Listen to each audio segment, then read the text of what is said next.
main mix. Main Better, mix. better, There we better, go. better. Okay, so we want to go to Unity there. And if we're not splashing yellow, check, test, 1, 2, 3, touchdown, SPX. Boy, that sounded good. Let's do that a lot tonight. Okay, so I'm going to dial our gains down about 10%. Mute's off. I'm going to compress you a little bit. Okay. Right there, and me a hair too. Okay, test 1, 2, 3. SPX Warriors, September 10th. Okay. You like it? No clipping, nothing. Listen to this. Vinny Ross is a stud. Vinny Ross with our mic check tonight. Man. I don't know where his mom is. She's usually She's going to be here. Usually, she's She's going to be mobile. in the house. Cheryl is mobile. Yes, exciting. Fantastic here on senior night. Okay, so let's do this and see if we can hear this, Dave. I'm gonna go here. And how do I get audio? Despite a pandemic and no previous experience as a head high school coach, the Warriors were undefeated in the regular season last year. It has been smoother. We're a little bit further ahead than we were last year. But it's for sure, it's still, I'm learning every day for sure. But they have unfinished business, finishing 12-1, losing in the championship game. Kind of a chip on our shoulder still. We felt we gained respect from a lot of teams because of the way we played last year, but unfinished business, like you said, the state championship didn't go our way, so still had that chip on our shoulder. Run him, let's go. Straight through. Anthony's coaching at his alma mater. He played for championships here, and that's one of the many reasons he's easily bonded with his players. He's almost like your friend, but not your friend. I mean, he runs us a lot, he's hard on us, but at the end of the day, I love him, the team loves him, and that's all that matters. The Warriors are off to a good start this year, but they can't wait to play this Friday in front of their own fans at their remodeled stadium. The buzz has been great. I think we're going to have a lot of people here. With the progress in the stadium and the renovations that are still going on, there's a lot of excitement. Excitement about the field and excitement about the team. You're going to be winning low and across, head across, arm across. This is Anthony Simone's second year as. Did we lose audio there? You can hear Coach? Okay, perfect. So we can keep Mike in. Yep, we're good. We can play that. Okay, wonderful. Thank you, Vinny. Yep, thank you. So how do I? She's playing.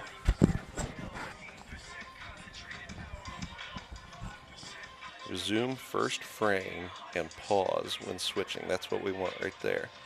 That's Andrew.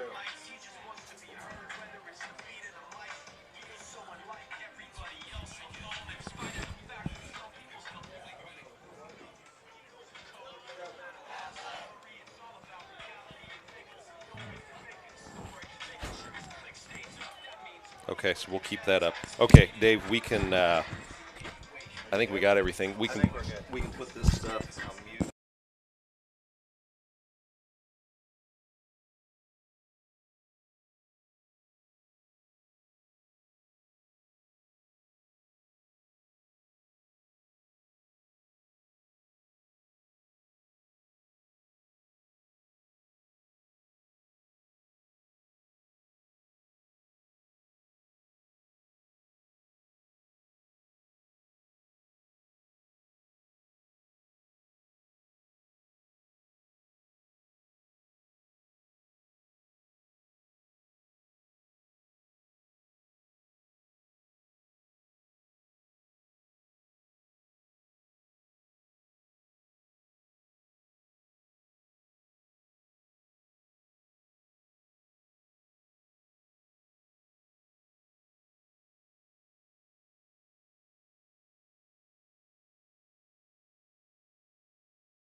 and then you're on. That one. Yep. You'll be number 1. What do I read? This whole thing? No.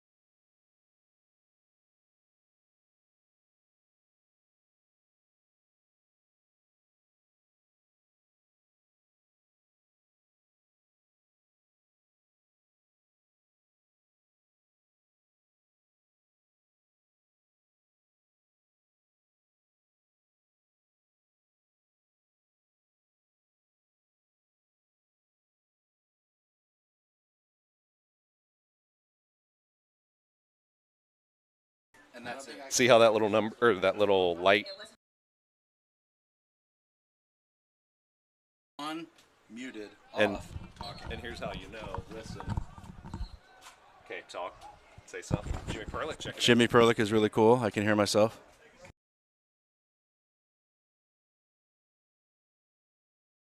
Mute. All right. That's it. That's it. Hello, hello, hello.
Hey, good evening, everybody. This is Jimmy Perlick filling in for Brett Sharp and Dave while they're on the field for senior night, and their families welcoming their sons onto the field,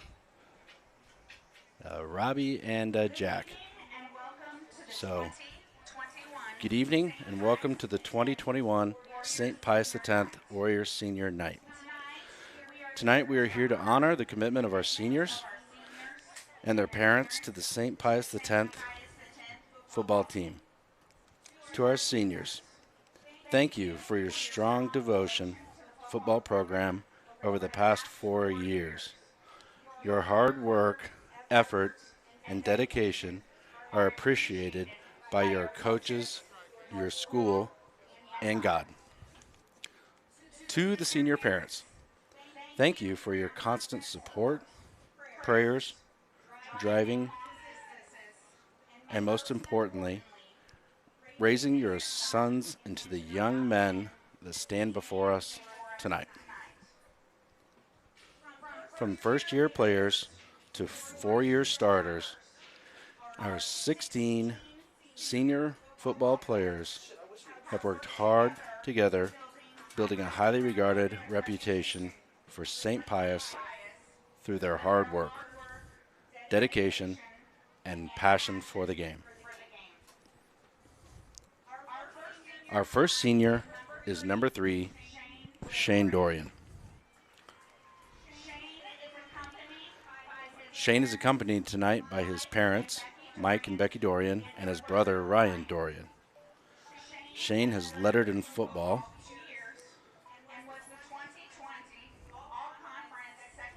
linebacker, and all-conference second-team linebacker, and played baseball last season. His favorite memory is being reunited with his Necco Raider friends at Pius, playing in the 2020 state championship football game. Shanimal's advice for underclassmen is to hit the weight room and to never be satisfied, and that the best is yet to come.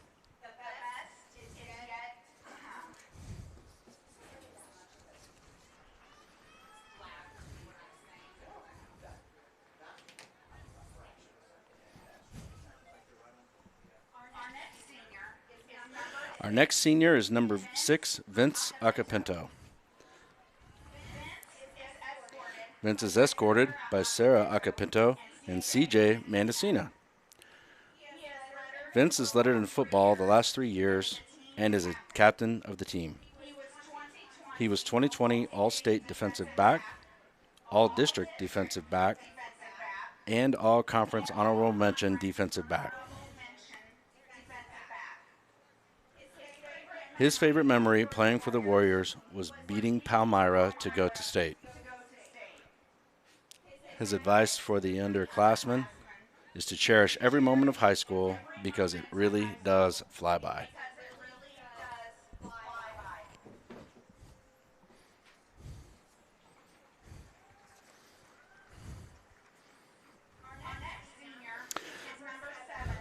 Our next senior is number 7, Jack Mosh. Jack is accompanied tonight by his parents, Dave and Jenny Mosh. Jack is lettered in varsity football and played varsity quarterback all 4 years at St. Pius. He is a 2-year team captain as well. Last season, Jack broke the school record for a single-season passing yards with 2,084 yards. Jack was the team offensive MVP for 2019 and 2020. He was All-State second-team quarterback in 2020 and All-District quarterback in 2019 and 2020. All-Conference quarterback in 2019 and 2020. All-Conference defensive back in 2020. Northwest Missouri All-Star football team quarterback 2020. Academic All-State in 2020 and is on the President's Honor Roll. Jack has also played JV and varsity basketball and was on the 2021 state championship baseball team. He was All-State, All-Conference, and All-District for baseball in 2019 and 2021. Jack's committed to play baseball at Mizzou next fall. And Jack's favorite memory was celebrating. His favorite football memory was celebrating with his teammates last year after beating Palmyra to go to the state championship. Jack's advice to underclassmen is to always have the best work ethic in anything that you do.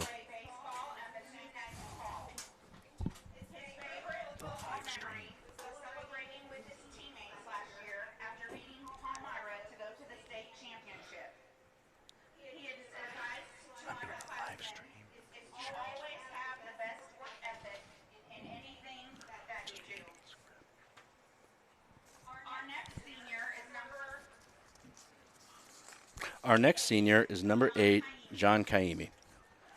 John is escorted tonight by his parents, Pat and Rosie Kaimi, from the classes of 89 and 88.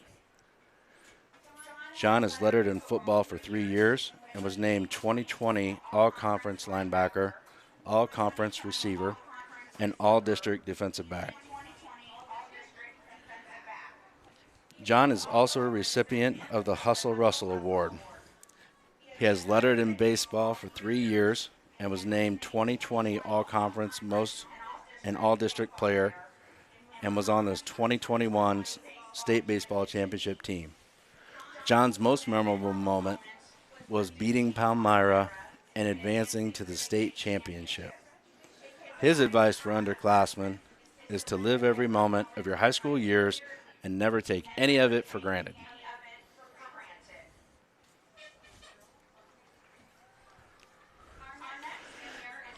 Our next senior is number 9, Robbie Sharp. Robbie's accompanied tonight by his parents, Brett and Liz Sharp, from the class of 1996. Robbie is lettered in football for 3 years and is a team captain this year. Last year, Robbie was honored as All-Conference, All-District, and an All-State running back. He was also the tennis doubles conference champion. Robbie is a St. Pius ambassador and president of the Kathy Bonadonna Appreciation Club. His favorite football memory was skit night last year. His advice to underclassmen is to stay hydrated and eat your bananas. And to Michael Sansoni, thank you.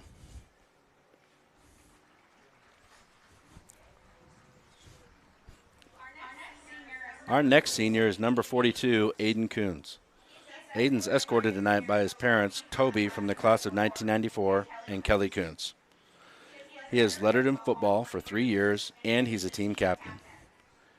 He was voted Most Improved Player in 2019 and 2020 was awarded the Hustle Russell Award. All-Conference Second Team Tight End, All-Conference Defensive Line, and All-District Defensive Line. His favorite memories are the pregame locker room traditions, the brotherhood that they have and they've created, and Coach Simone's high intensity on defense days. His favorite memory is going to Cascones for pregame meal. His advice for underclassmen is that respect and work ethic build champions on and off the field. Off-season matters. The weight room is your best friend, and if you're not first, you are last.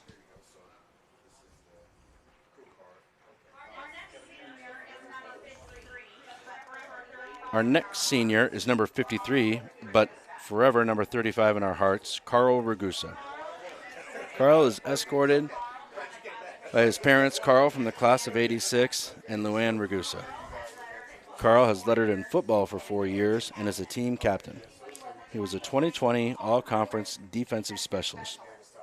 He is a recipient of the Hustle Russell Award. He has wrestled for 3 years and he's ran track for 2 years. He was part of the relay team that broke the school track record last year in the 4x200.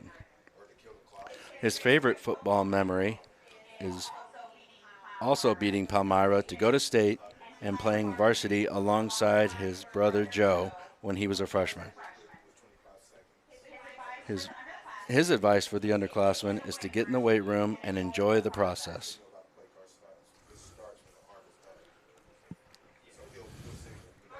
Our next senior is number 55, Damon Walls. Damon is escorted by his mom, Tara Grant. This is his first year playing football for St. Pius, and he has wrestled for 2 years. His favorite memory is from the jamboree when Max was guarding Quentin, and they threw it right over, and Max just picked it. His advice for underclassmen is to enjoy every moment, because if you really want to, you can have fun every single day. Great advice.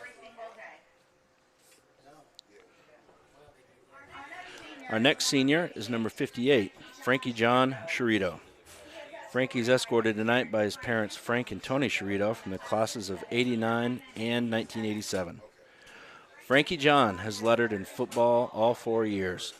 He was 2020 All-Conference, honorable mention, offensive lineman, and is the wrestling captain and lettered 4 years in wrestling as well. He was third place All-District in wrestling, and he is a teacher's aide in the lunchroom and the janitor's right-hand man. His favorite memories of football at Pius are the countless team bonding activities, but also the opportunity of going to state with his brothers and the best coaching staff in the Northland. We laughed, we cried, and we became a family.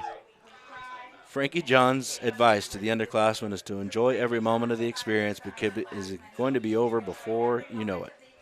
You don't want to leave with any regrets and wish you could have a do-over, that's for sure. When you get the opportunity to play in a game, play like it's your last game and your last time on the field, because sooner or later, it will be.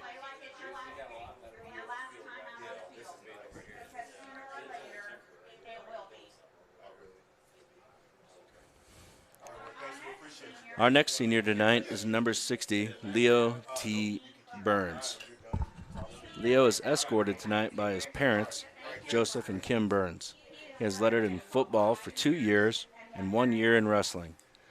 One of his favorite memories is when we asked Pembroke for one of their Beat Pius t-shirts, and they told us that we couldn't afford to buy one. Just never let your dreams just be dreams.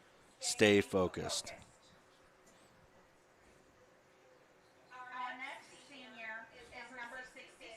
Our next senior is number 66, Francis Paul. He is escorted by Coach Anthony Simone. This is Francis' first year playing football, and he's already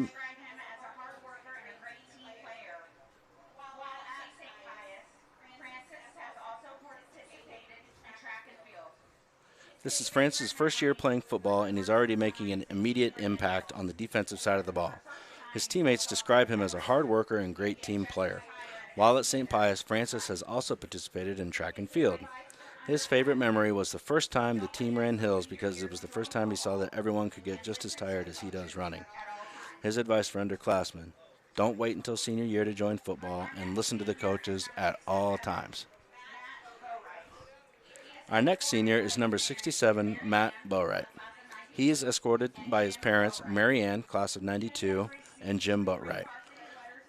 Matt has received 3 varsity letters in football and an academic letter. His favorite memory is that one time when Coach Ansel gave the O-line a compliment. His advice to the underclassmen is to take the off-season seriously. You never know how much you can change when you work hard off the field.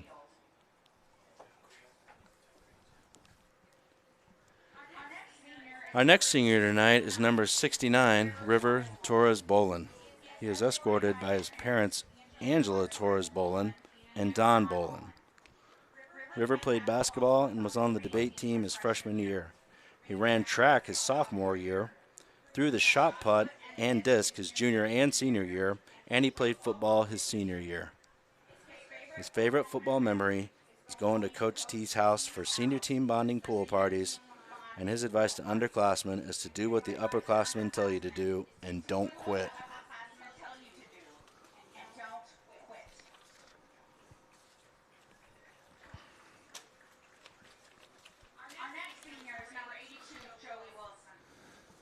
Our next senior is number 82, Joey Wilson. He is escorted by his parents, Scott and Kelly Wilson. He has received 2 letters in football and was 2020 All-Conference first-team kicker. Joey has been the starting varsity goalkeeper in soccer for all 4 years. He has been named All-Conference first-team goalkeeper 3 times. All District First Team Goalkeeper 3 times, All Regional Goalkeeper 3 times, and All State Goalkeeper 2020. Joey has been the soccer captain for 2 years. His favorite football memory is kicking a 40-yard field goal in the state championship game. His advice to underclassmen: enjoy the ride.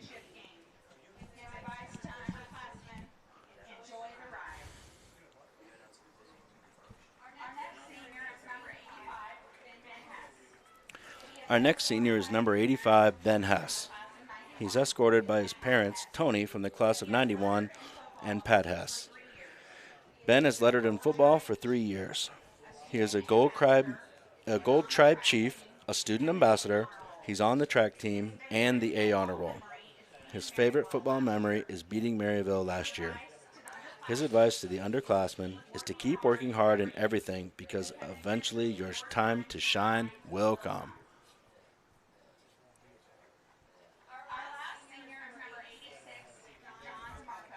Our last senior is number 86, John DeMarco. He is escorted by his parents, Matt and Cindy DeMarco. This is John's first year playing football. His teammates describe him as very dedicated to the team and a player with a lot of heart that likes to have fun. John is also a member of the golf team. His favorite memory from football was the Midnight Madness practice, and his advice for the underclassmen is to enjoy the experience because it goes by way too fast. Isn't that the truth? Seniors, thank you for your dedication to the program, and we wish you well in all of your future endeavors. Once again, let's all give a big round of applause for our St. Pius senior football players.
still eating bread, Carl?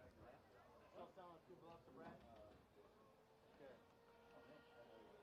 Carl, if Roma slows down, the partnership slows down, the world goes. Roma slows down, we got issues in the world.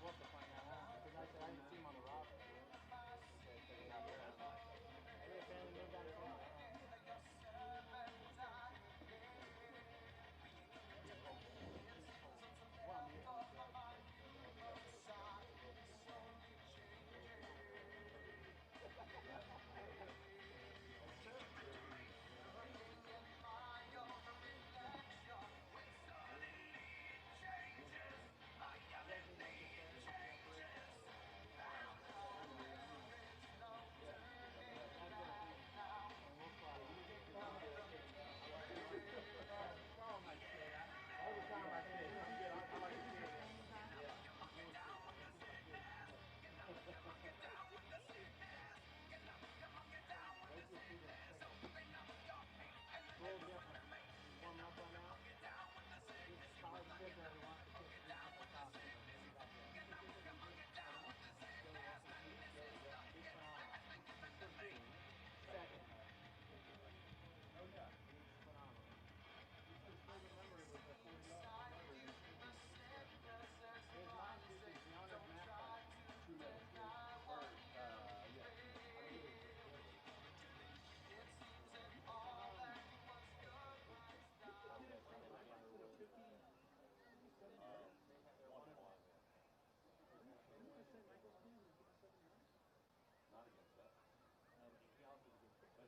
town. They're very similar sizes.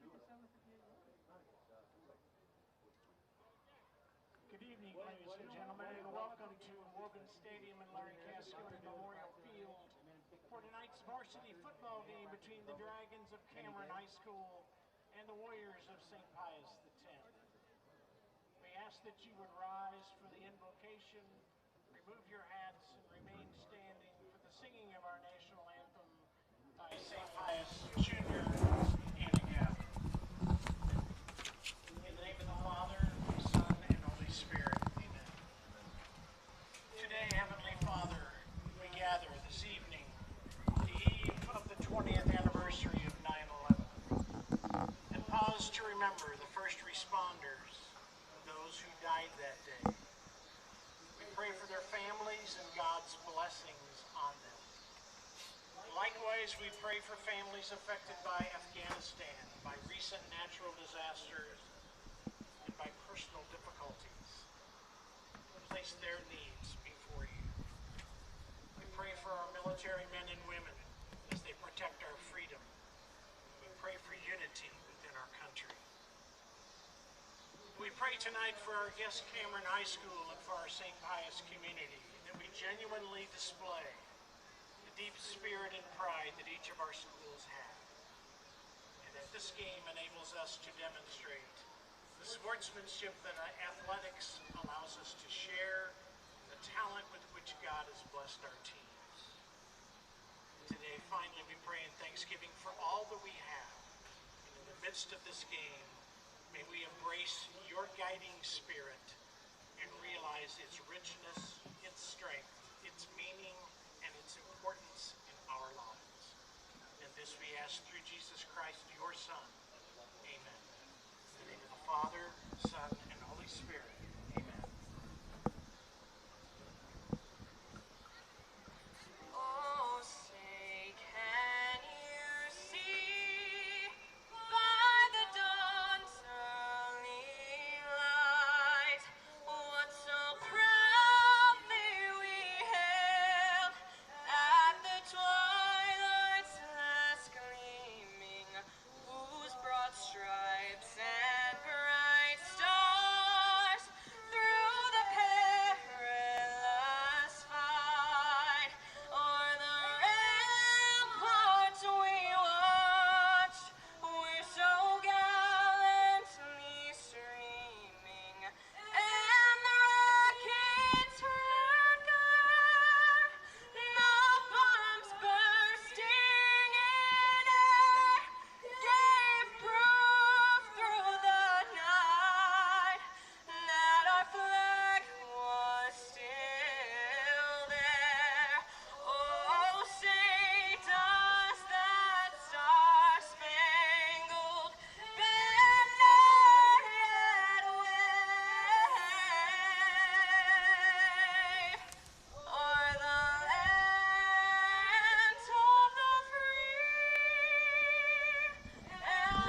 Good evening, St. Pius X football fans. You're looking live onto Larry Cascone Field at Monsignor Wogan Stadium. We'll be kicking off tonight's opener of the Midland Empire Conference schedule between SPX and the Cameron Dragons in a few minutes. I'm Brett Sharp, and with me, as always, on the color commentary is Dave Mosh. Ready to go, Dave? Let's do this. My man. Let's get everybody caught up here. The SPX Warriors continued their winning ways last week in the battle for the Crystal Cup, trouncing St. Michael 56-10, improving their record to 2-0. If you had to sum up the Warriors' start to the season on offense in just one word, I think the best word would be balanced. SPX is averaging 207 rushing yards a game and 182 passing yards per game. 8 different Warriors have scored touchdowns this year. 8 different Warriors have scored touchdowns this year in just 2 games. Balanced production like this is sure to create headaches for the Cameron Dragons tonight. Defensively, it's really that same balanced story for SPX.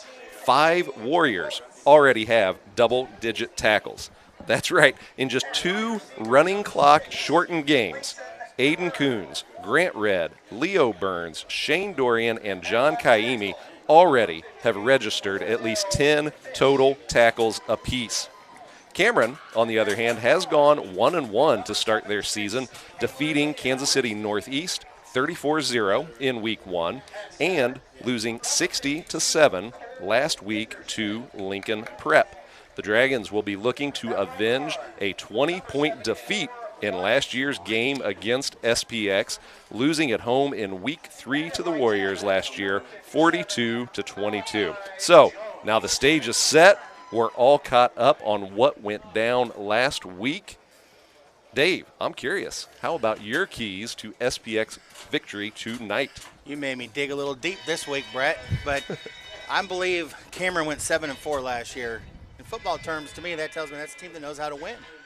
You know, those 4 losses were tough. One of them was against us. Right. Yeah, so this team's going to do all right against us tonight. A couple things that they do well, they run that RPO offense. And if their RPO is going, we're going to have some trouble. So Pius has got to do a really good job of mixing it up and getting them off the RPO. And then the other thing is Pius got to take care of business. Take care of the football, mix it up. You talked about it earlier. A lot of weapons right now. No one knows where the ball's going. And when you start throwing the ball, the running game opens up and vice versa. So just mix it up. I'm sure Coach Palm has that in his head. And I will say this. I think our line has played very well the last 2 weeks.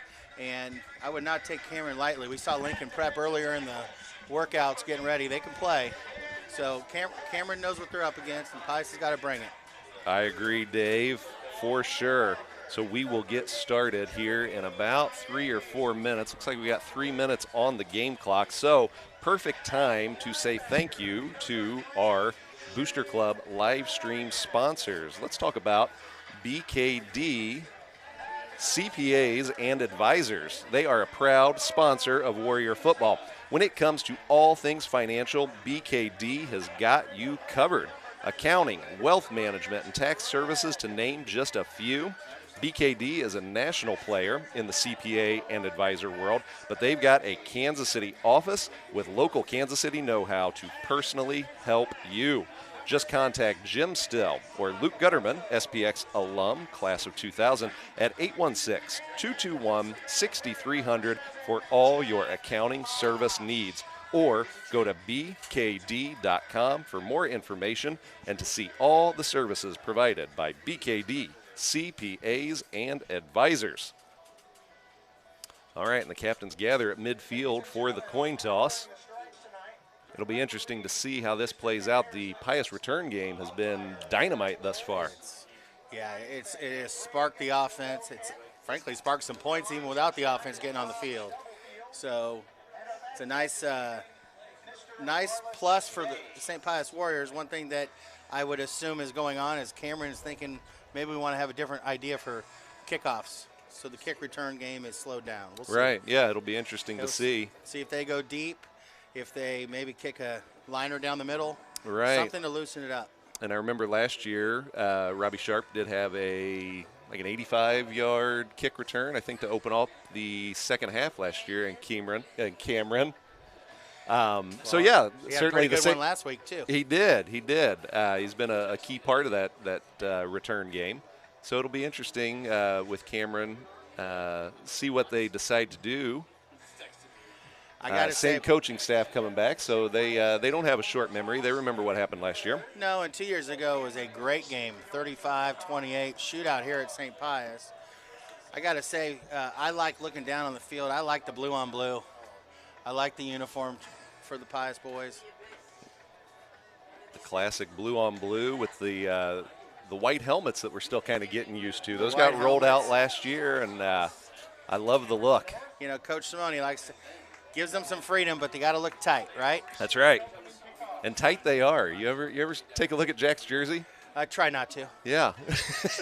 I'm surprised he gets out of they're it. snug. Yeah, they are snug. You eat an extra burrito and you're wondering what's happened. I think Robbie's little sister Annie might have trouble squeezing into it. She's in 8th grade. So the Warriors line up on the far side there. You get a good look at it as team chaplain, Father Reeb, gets the boys rallied up in a little quick pregame prayer. So it looks like the Dragons are lining up to return here. Nothing like a balmy 88 degrees to start off the game. You got our game time conditions there, Dave, brought to you by who? The Weather Channel? What app are you using? I'm like the Weather Channel. That's how I wake up every morning, weather then news. Sometimes you start with the news, it ruins your day. You're an exciting guy, Dave. Well, I leave the ESPN for other things. You know, got to get rid of the business so you can get to the fun. So 7 o'clock kickoff here, September 10th, 2021, 85 degrees. We got a 8-mile-an-hour wind out of the south. Yeah. I'm just estimating there. I didn't have my app out. Just looking at the flag there. He'll chart it for you, don't worry.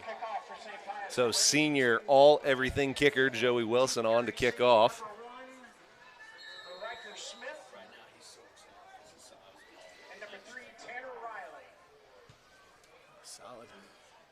A little bit under. This is going to be fielded at the 4. Big gap. Landreth stays home. He did a nice job. There's actually a hole he could have got through, and Landreth stayed home and kept him inside. That was Riker Smith on the return. Nick Landreth on the special teams tackle there. Nick is a 5'9", 150-pound sophomore. Not that long ago, celebrated his 16th birthday, I think. Did he? I think so. Attaboy, Nick. Thanks for the warning, Dave. I will stay off the roads around the Landreth house. That's right. Dragons line up in the gun. Inside give, met quickly by senior backer Carl Ragusa. Yeah. Downhill, filled the hole. Nice job, Carl. So from what I understand, Dave, I was talking to the Cameron radio play-by-play guy, I guess, would you say? You? Well, yeah, and he told me that their usual QB is out tonight, got hurt in that loss to Lincoln last week, so he said their usual tailback will be taking the snaps tonight, and it looks like that is, can't get a read on that. Is that number 42, Dave? Dominic Hurst, yeah, should be. Jet sweep on that right side, and that is bottled up quickly. Looks like Carl Ragusa with tackle number 2 on play number 2. There you go. Dominic is a senior. I remember Dominic running the ball the last couple years. Yeah, and the way they run their offense, I'm sure they'd like to have the starting quarterback in there, but they mix it up a lot. The last few years, Cameron has not been known as a pass-heavy team, as Dave mentioned in pregame there. Like to run that RPO. They had a heck of a quarterback the last 3 years. Ty Campbell, I believe. That's right. Now playing football at Benedictine. Hurst in the gun. Keeper. Looking near side. Jay-Sean can't get a hand on him, but Carl Ragusa does. It's the Carl Ragusa series. Is that a turkey? It's like 3 strikes in a row in bowling. You could call 3 tackles in a row is now known as a Ragusa. Yeah, but if you see, I'm not going to call Carl turkey anything. He's too big. No. He's a frightening young man. But he's such a nice guy. He is. Frightening on the football field, but heck of a nice kid off the field. That's right. So Dragons getting the signal from the sideline. Looks like they're going to adjust into a punt formation. A couple personnel changes. Robbie Sharp back deep to return this kick. Looks like Jacob Shaw, junior lineman, does the punting for the Dragons. High snap. Blocked. Nope. Don't know if we're going to get under this one. Kaimi's calling fire, fire, and the Warriors clear out of there. And SPX will start their opening offensive drive in Dragon territory. Yeah, Cameron got a bad bounce on that one, unfortunately for them, and Pius will see if they take advantage of it. So 1st and 10 Warriors from the Dragon 44-yard line. Warriors' first offensive possession. Like we mentioned in pregame, the Warriors' offense has been extremely balanced to start the season, averaging 207 rushing yards a game and 182 through the air.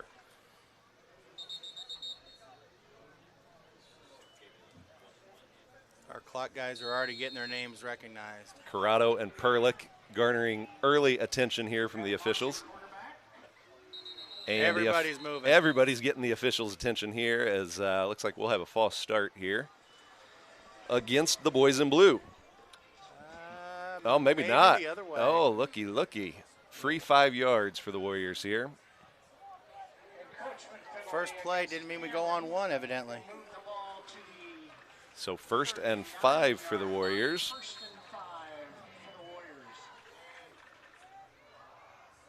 Mosh and Sharp in the backfield. Give to Sharp. Robbie can't get away from Caleb Rick. Their linebacker and their end. Looked like they went in untouched there. Nice play. So Rob loses 3 on that opening play. Make it 2nd and 8 for the Warriors.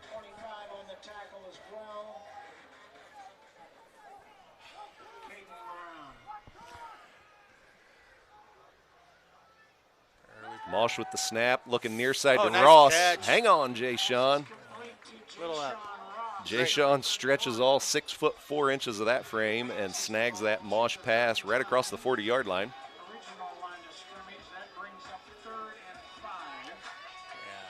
Yeah, we'd like to see that ball at the chest, see what happens. So a 3-yard pickup on that quick out for Jay Sean.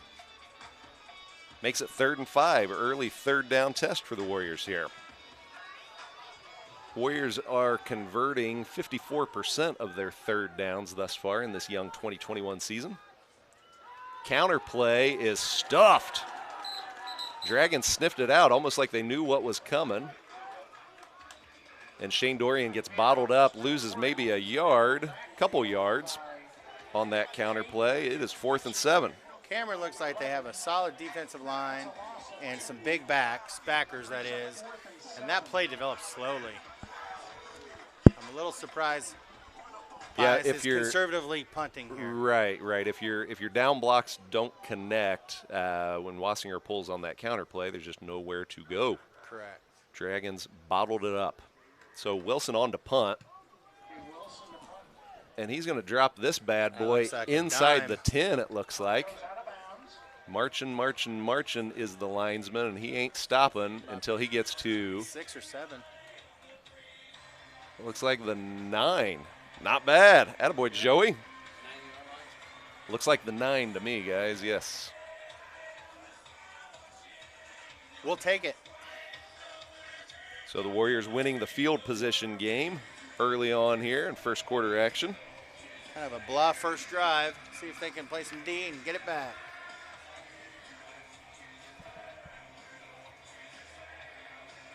So Joey didn't do much punting last year. Last year, Dominic Bjork did a fine job. I believe he was an all-conference punter last year, now up at Northwest Missouri State, enjoying his freshman year up in Maryville.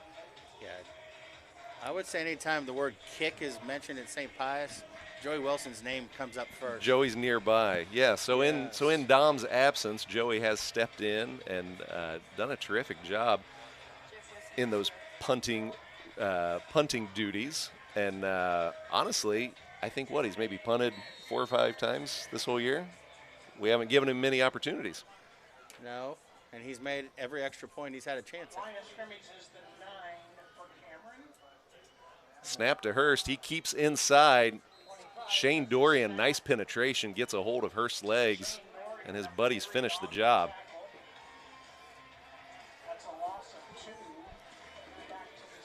Cameron does a lot of the misdirection, and if you're not head on a swivel and holding your spot, that's when a big play will come. Yeah, the Dragons and Coach Jeff Wallace known for a misdirection type offense that really demands the defense be disciplined, stay home, and do your 1/11th of the defensive duty. Hurst looking to throw. Pick. And looked like that caught some turf. Yep, that's going to be whistled down, incomplete. Good pressure on him. It's going to bring up 3rd and 12 for the Dragons from the 7-yard line.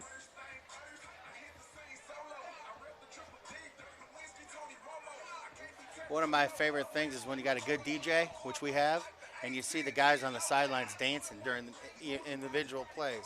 Only you would notice that, Dave. Well, but thank you for noticing I it. see their moves, and I'm like, Brett Sharp doesn't have that. No, well, that's true. That's true.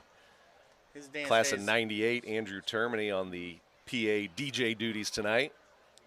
Sweep near side, and Face looks like that's going to be a face mask.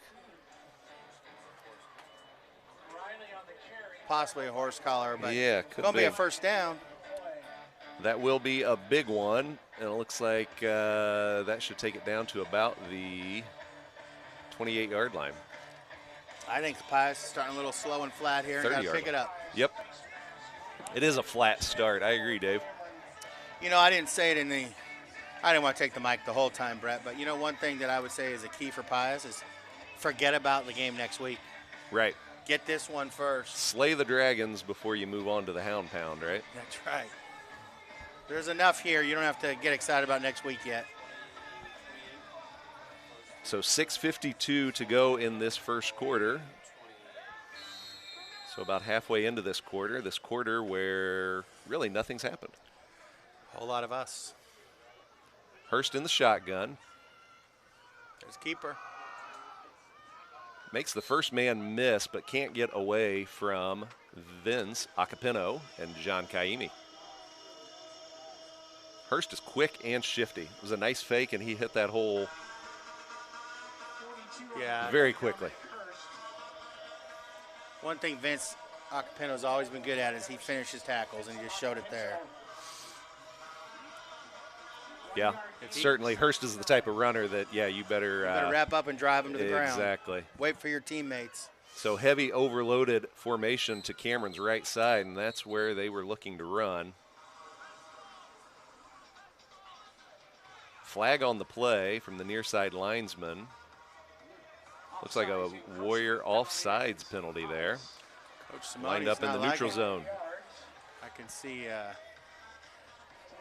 some of the guys on the field trying to remind the guys, get their head right and see the game, watch the ball. So that free 5-yard gift from the Warriors to the Dragons makes it 2nd and 4 for Cameron. Hurst in the gun. He's got trips to his right. Fakes right, comes left. He's got a seam. Jack's going to cut him off. Ball. Turn him back inside, and Shane Dorian finishes that tackle from the backside, but Hurst gets the Dragons into Warrior territory. Yeah, Pius' defense is definitely showing some holes right now. Dragons want to move quick after that first down. Sticks have to get set before they can snap this ball, though. The white hat whistles for the clock to start. Ball. Hurst with the pitch.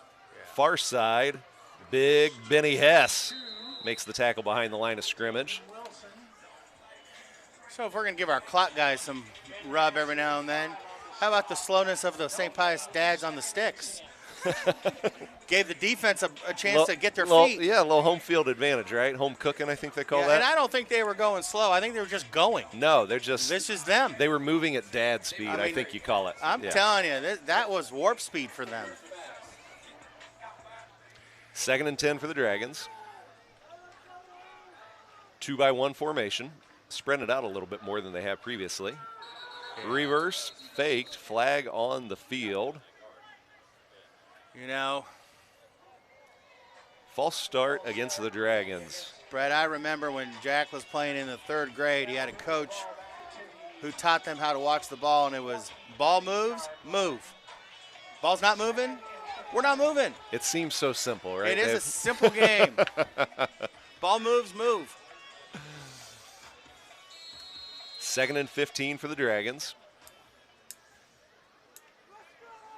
Single receiver to the bottom of your screen is Riker Smith, senior receiver. Overloaded formation to the bottom of your screen. They're going to counter away from it, though. The backfield of Cameron is not overly big, but they are shifty. And you can see it in their footwork. They're getting a little antsy on a couple plays here, but But open field is a dangerous proposition if you're the St. Pius defense with these backs. So another encroachment against the Warriors, going to make it 2nd and 10 here. You think Coach Simone's blood pressure is a little up? A little bit. Not about scoring, about discipline. Right. Way too many freebies, too many free yards here that the Warriors are giving the Dragons. This is the longest back and forth 5 yards I've ever seen. Going to try that same play around the right side. Dorian's got a hold of Hurst, enough to slow him down and allow his teammates Kaimi and Max Irvy to finish the play. Well, we'll see here if they don't get it, if they're a 2-play first down or they got a kicker. We'll see. Yeah, so 3rd and 7 here for Cameron.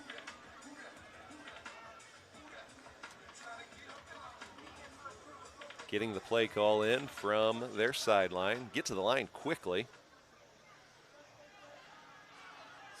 Goodness. Inside give. Good tackle. Shane Dorian makes the play, brings down Dayton Wilson, junior running back. No question, they're going for it.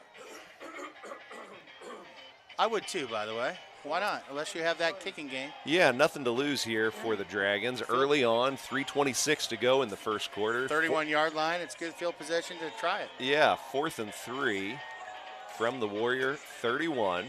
Be interesting to see if Coach Simone mixes up what he calls here on defense. And Cameron's coaching staff wants to think about it a little bit. They call timeout. So, gives us a chance to talk about core physical therapy and rehabilitation. When it comes to any and all orthopedic conditions, sports injuries, or even post-op rehabilitation you might be dealing with, there is only one place in the Northland to go to, and that's Core Physical Therapy and Rehabilitation.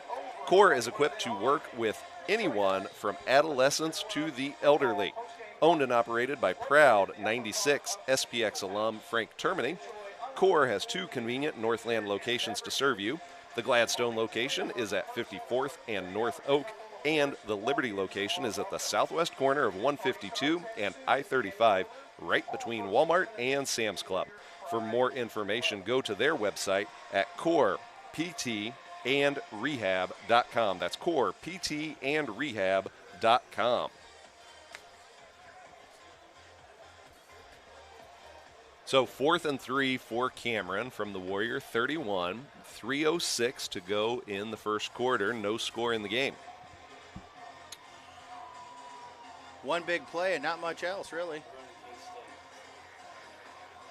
It has been a flat start here for the Warriors. I think the spark here, Brett, is if Pius can hold them. This is where the spark happens. And, yeah, chance to build a little momentum. You know, Brett and I get a lot of texts during these games, and we try to ignore everybody, but every now and then you get a good one, and looks like just got a text about, you know, our team kind of looking at each other like, let's pick it up, let's go.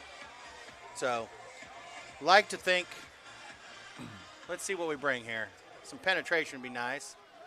Power. So Dorian is looking to fill an A gap just to the left of nose Leo Burns. Power it is. Inside, and I think the Warrior defense stiffened up and held. Look, that was Gonna stout be D there. short by a yard. That's what you need.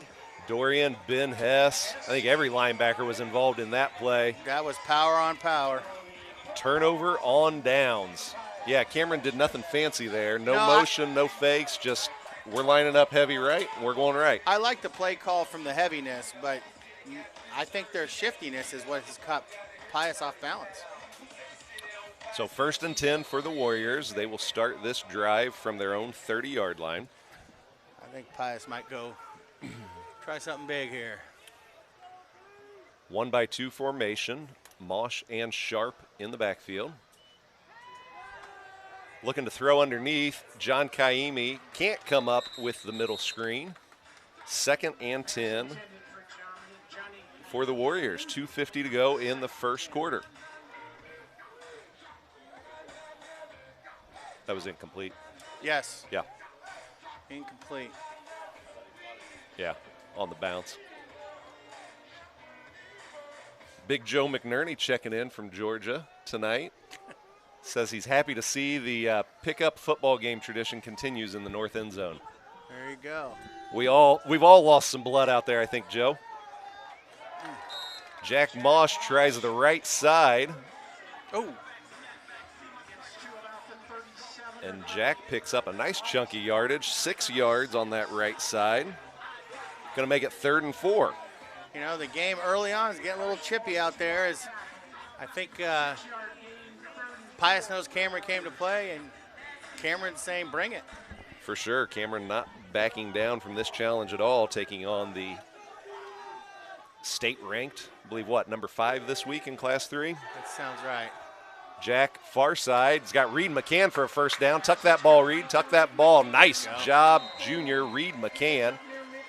Takes it to the 50-yard line. That's a 14-yard pickup. So anyone who saw Reed last week saw Reed's speed and size is very noticeable out there. And if you saw there, he found open space quick. Covers some ground in a hurry. Yep. Does Reed McCann. 14-yard pickup. That's Reed's 2nd catch of the season. Fake to Sharp. Mosh looking deep for Reed. McCann, and McCann can't connect. That ball's going to fall incomplete, making it 2nd and 10. I like the idea there, though. Let's stretch out that Cameron defense a little bit. I think Reed's probably going to go back in the huddle and maybe had a little, hey, I'm going to get the next one. For sure. 2nd and 10 here. 1:39 to go in the first. No score. That type of play opens up the running game, doesn't it, Brett? It has a way of doing that. And we're going to fake that run. Jack's got room. He's also got Kaimi wide open in the middle. Johnny, hang on to that ball. Kaimi takes it down to the 15-yard line as the Warriors are picking up chunks of yards. It's a good play. Everyone get up okay there? Kind of clipped each other. Yeah, they're good. That's going to be a 35, 36-yard pickup. Cameron safety closed some distance there because Johnny was wide open. So nice play action fake to Sharp, draws the attention of the Dragons secondary. And senior receiver Kaimi was able to drag across. There you go, Rob. It's quick open. pitch It's to there. Sharp. It's He's got there. Dorian leading It's the there. way It's to there. pay dirt. Touchdown, SPX. Robbie Sharp from 13 yards out gets the Warriors on the board. Yeah, good play call, good execution. So that is the senior running back's 3rd rushing touchdown of the year. Gets the Warriors on the board here with 1:09 to go in the first quarter. Joey Wilson on for the PAT out of the John Kaimi hold, and Ty Ward snap.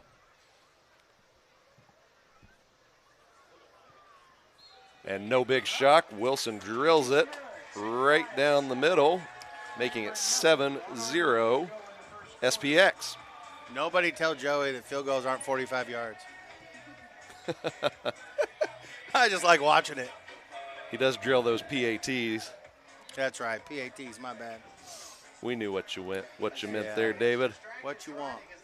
Quite all right. All right, hey, we got a minute here to tell you about Cushmo Designs. Let Cushmo Designs handle all of your video needs, sporting events, weddings, concerts, and live streaming, to name just a few.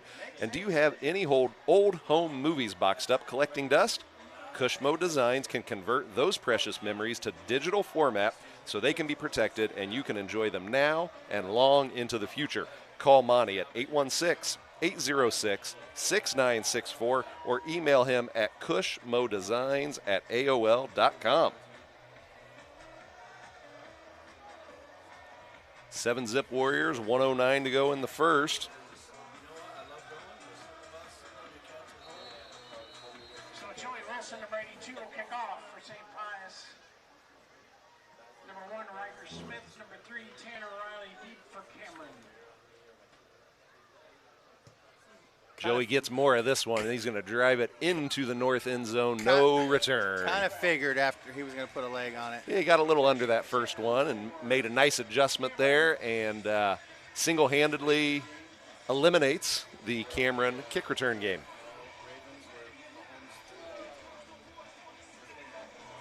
So it'll be interesting to see here if the Warriors can sustain a little momentum.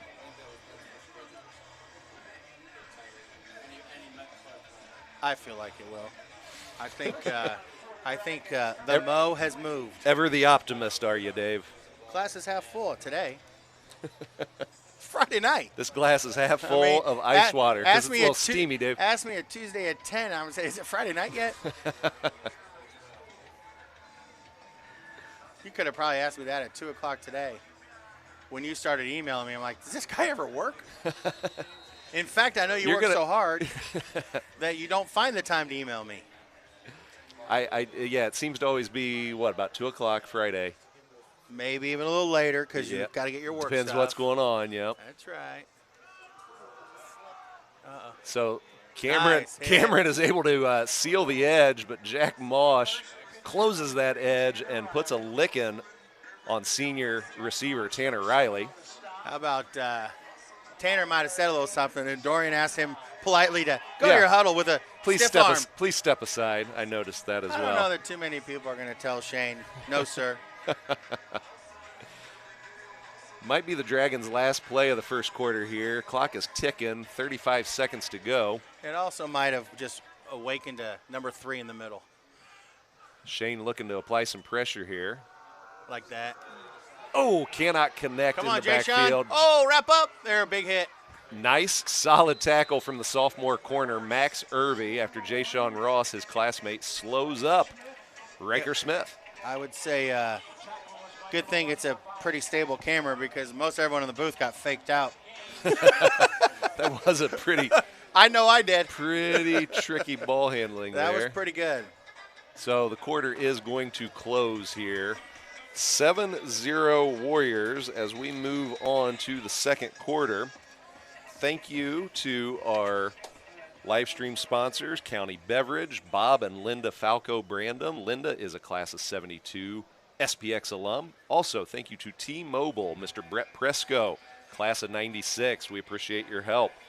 And then also, big thank you to our Warrior Pride Booster Club sponsors. So these are our gold level and above members, all right? So thank you to Richard Booth, Anna and Michael Gibson, Brenda and Dennis King, Matt and Kim Lanyo of 04 is Matt, Tommy Marks, class of 98, Carl Moley, he's a 92, Jenny and Dave Mosh, Tim and Sherry Presco, Tim's a 76, Greg and Amy Ringel, Greg's an 81, and Florence Shira, class of 88.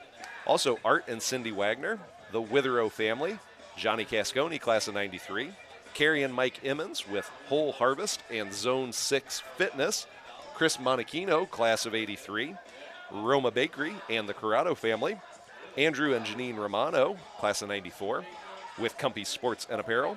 Also, Jim and Cheryl Ross, class of 88 and 91, Linda and Bob Brandom, Jim and Penny Still with BKD, CPAs and Advisors, and of course, Dave Hughes, class of 69. Thank you to all our Warrior Pride Booster Club members. Dragons football, a 3rd down 4 situation from the Pius 26. Time to hold them. Little razzle dazzle. Better get deep. Ball, Better get deep. ball. Better get deep. Hurst is able to hang on to this ball after the Dragons pull a little razzle dazzle and find the senior running back / QB in Warrior territory. Yeah, that execution there, we got to be going for knockdowns, not interceptions, and that showed there. Yep. The secondary did bite on that initial give, thinking it was run, and Hurst was able to slip down the near sideline and snag that catch. Dragons 1st and 10 from the Warrior 43.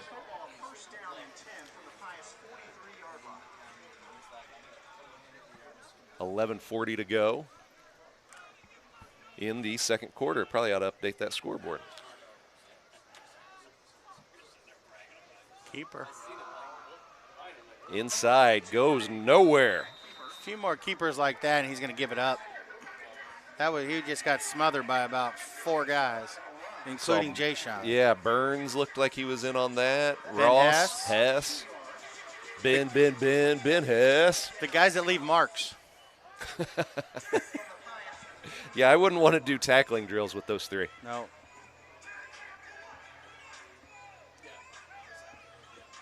So 2nd and 12 for the Warriors. I'm sorry, for the Dragons. Hurst in the shotgun. Trips to the near side. Oh. Yeah. Ben Hess and Shane Dorian combined to bring down Dominic Hurst. I think the snap was off to his left, and he wasn't expecting it to be there. Just fouled up the rhythm of everything there. Everything broke up. 3rd and 15 for the Dragons. Well, let's see if Pius can hold them. They've had a few 3rd down victories already. Ball's at the Warriors' 48-yard line. I sense a timeout coming. Their Cameron looks a little bit out of sorts. Yeah, a little confusion with their personnel groupings here. And they hustle to the line with 9 seconds to go on the play clock. Hurst in the gun. Riley in motion. Jay Sean Ross can't connect.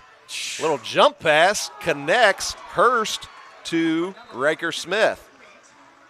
They pick up about 8 yards. It's going to make it 4th and 6.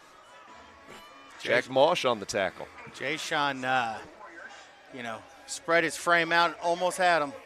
Hurst is elusive. Yeah, good penetration. 4th and 6. Calling for the punt. And yes, from our east side press box here, we've got a great look at Cameron's coaching staff, and they call for the punt team to come on with 4th and 6 in Warrior territory. How about the protector? Big kid. Another high snap, and Jay Sean can't get, doggone it. So Jay Sean penetrated after the high snap. Couldn't get a hand on the ball, though, and runs into the punter, which is going to be a penalty. If he just could have got his big mitts on that ball, there wouldn't be a flag on this play. He got him, but I will tell you, that was a high snap, and Jay Sean was in the backfield so fast, it was almost like he couldn't get out of the way. Right. I mean, he tried almost, from what I could tell. Yeah, definitely nothing malicious there. No, Jay Sean was just trying to block it. This is going to be a personal foul, though, so that's the big one, 15 yards. He's just long and was in the air. Well, there's your first down. So umpire will step off 15 yards here. Should take it down to, the 24? And the Dragons are in business, almost into the Warrior red zone.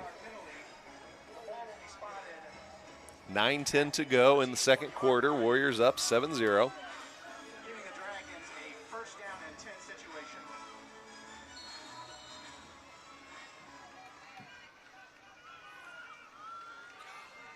Dragons hustle to the line. Hurst and Curtis in the backfield. Good tackle. Kaimi. Oh, ball is loose.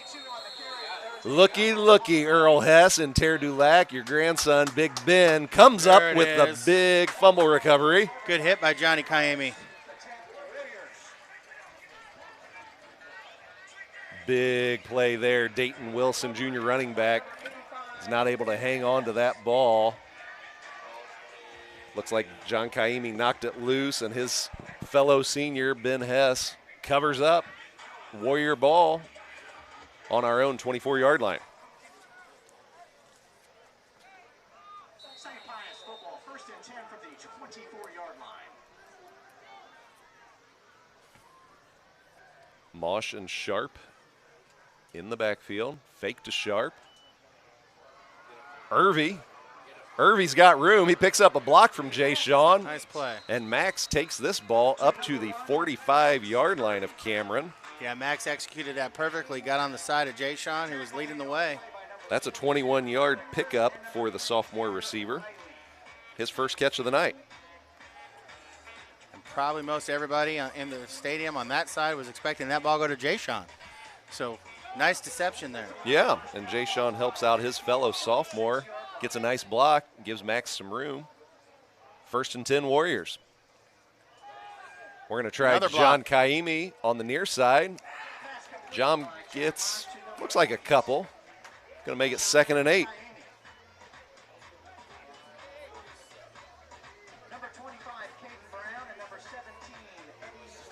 That's John's second catch of the night. He's got 2 catches for 38 yards.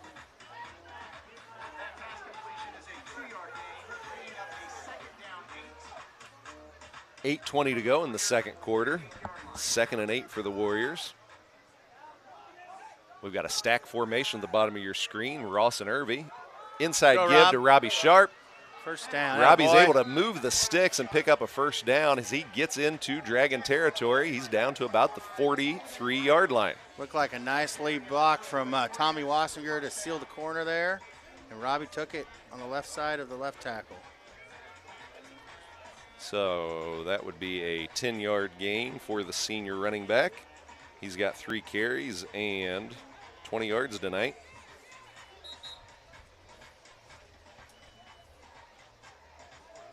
Rob does account for the lone Warrior score in the first quarter. It was a 13-yard rushing touchdown late in the first quarter.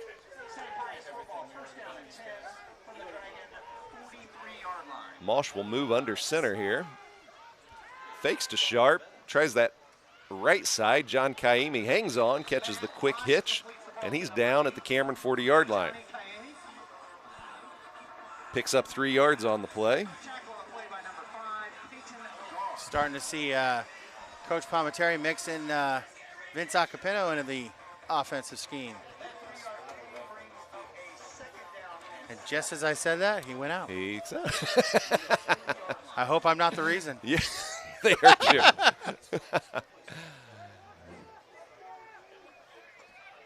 Vince Acapino getting some time at running back last week. 1 carry, 1 touchdown. Go hard. Shane Dorian gets this carry inside. He's met quickly, but he does pick up 2 or 3 yards. I'm telling you, he gets the hardest 2 or 3 yards every game. Picks up 2. That's going to make it 3rd and 5.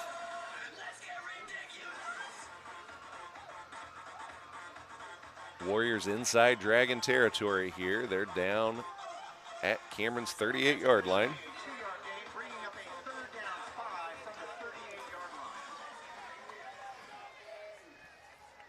Warriors come out in a twins left formation, McCann and Kaimi. At the bottom of your screen. Equipment issue, maybe? Looks like it. Blood on a jersey, maybe, or.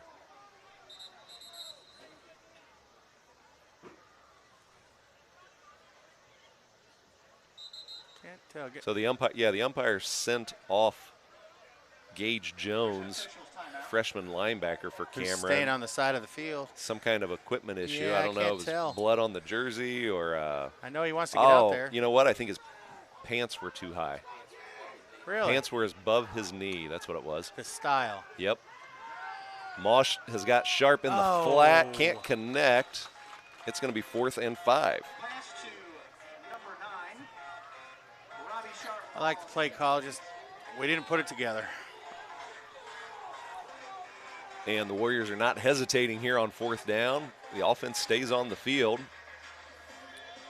as 83 alum offensive coordinator Benny Palmenteri sends in the play. Twins left is the formation, McCann and Irvy at the bottom of your screen. Mosh tries to draw the Dragons offside.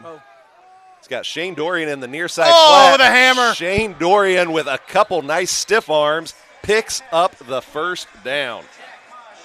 Nobody puts the stiff arm up like number 3 since like the 4th grade.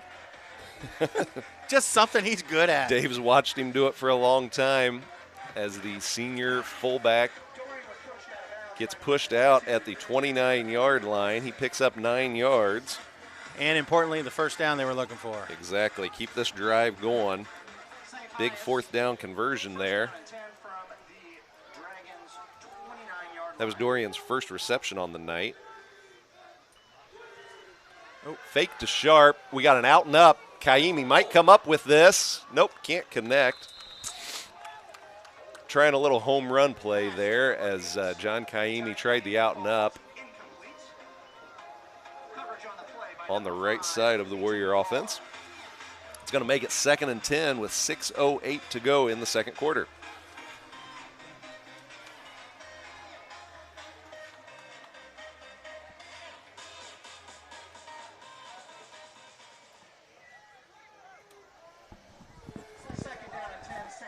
Mosh under center. Pitch to Sharp. He's got a seal. Keep going. He's got Shane Dorian leading the way. Sharp with the stiff arm. Nice run. Gets pushed out of bounds inside the 10. He's going to get marked down at the 8-yard line. Boy, did the Warriors seal that right side. I don't think Robbie got touched until the end of the play. But he side danced a couple guys and some good moves there, too. So he gets inside the 10, take it down to the 8. That's a 21-yard pickup for Robbie Sharp. He's got 4 carries and 41 yards tonight. Efficient, I would say. Yeah, nice average. Rob came into the game averaging 11.2 per carry. Mosh under center, pro formation here. Inside give to Sharp. Rob's got some room, cuts back, untouched, touchdown, SPX. Robbie Sharp from 8 yards out. Oh, boy. Good blocking, good cut. So that's Rob's second TD of the night from 8 yards out this time. I keep busting pencils tonight, Dave. I have got issues here. It's because your kid keeps scoring. I'm pressing too hard. Wilson on for the PAT and drills it over the field house. Into his mom's math class. Into his mom's classroom. I like it. Speaking of math moms, hold on. We better get points on the board here. Speaking of math moms, we have got a special guest in the booth. Take a look there at the upper left. In the booth tonight, Kathy Bonadonna checking in. 2/3 of the math moms. How you doing, Kath? You said get points not only on the board, but in the family. That's right. How you doing tonight, Kat? I had you muted there. Yeah, I'm sorry. You did it on purpose. Sorry. It's great to be here. I can't believe the setup in here. It's pretty interesting. I feel like I need horse blinders on to just focus out this way. This is nuts. A lot of busyness here. We got audio mixers. We got monitors. We got cords. We got cords all over. We got Perlick and Corrado. Perlick told me I had to bring treats if I wanted to be in the box, but you have no treats? I have none. Okay, well. I have none. Perlick does set the rules in here, so he thinks so. You're probably going to need to hit the road then. You're not prying these off my head till the end of the game. Oh, you're staying? I've been waiting a long time to wear these headphones. You got a lot of things to say. I got a lot to say tonight. You're going to hear every bit of it. So we got 5:52 to go in the second quarter. Warriors are up 14-0. Robbie Sharp has accounted for both scores.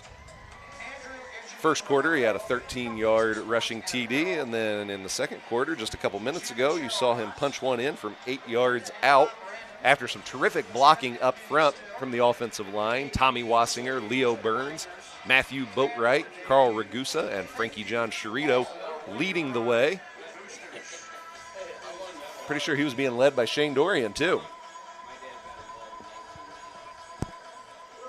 So Joey Wilson on to kick off here.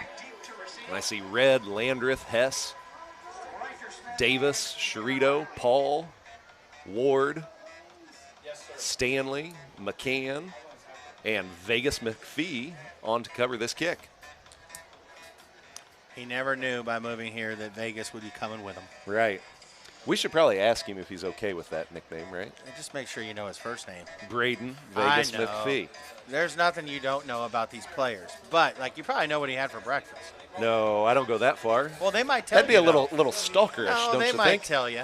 They might tell you. There's only one warrior who I know what he had for breakfast. Probably because you made it for him. Exactly. He eats the same thing every morning and has for like 3 years. Wilson pops this ball, but gets a little bit under it. Oh! Fumble.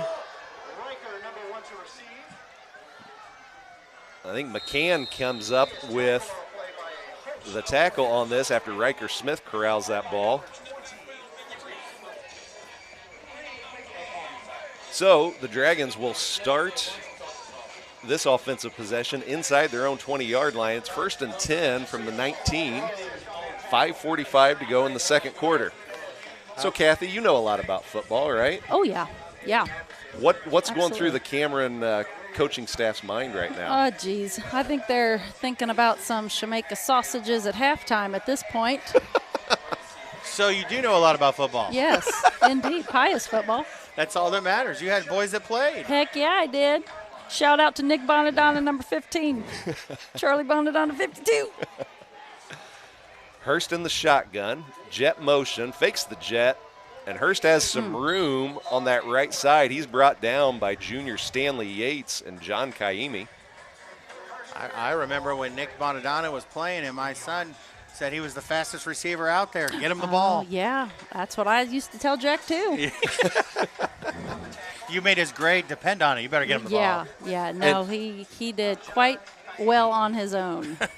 I told him he should change his name to Answer Key on the test. Wow. So you'd take Jack's test and just use it to test well, I'd check it against mine first. Okay. Well, yeah. Got to be reasonable. Come on. Yeah, right. 2nd and 7 for the Dragons. Hurst is bottled up, but, man, he wiggles his way. I'm telling you. For a pickup of 2 yards. I like the way he runs the ball, Dave. Well, in those last 2 yards was a bear crawl even. I mean, without getting his knee down, that was pretty good. Senior Dominic Hurst does a fine job fighting for every yard he can get. This is a big down here, Brett. Pius would like to get the ball back. 3rd and 4 for the Dragons. 4:30 to go in the second quarter. From the 24-yard line. Keeper, they got him. Inside, Gotta Hurst wrap up. is going to pick up the first down. It's close. Oh, I'm sorry. It's No, close. he didn't. I got mixed up on my box there. He's going to be short.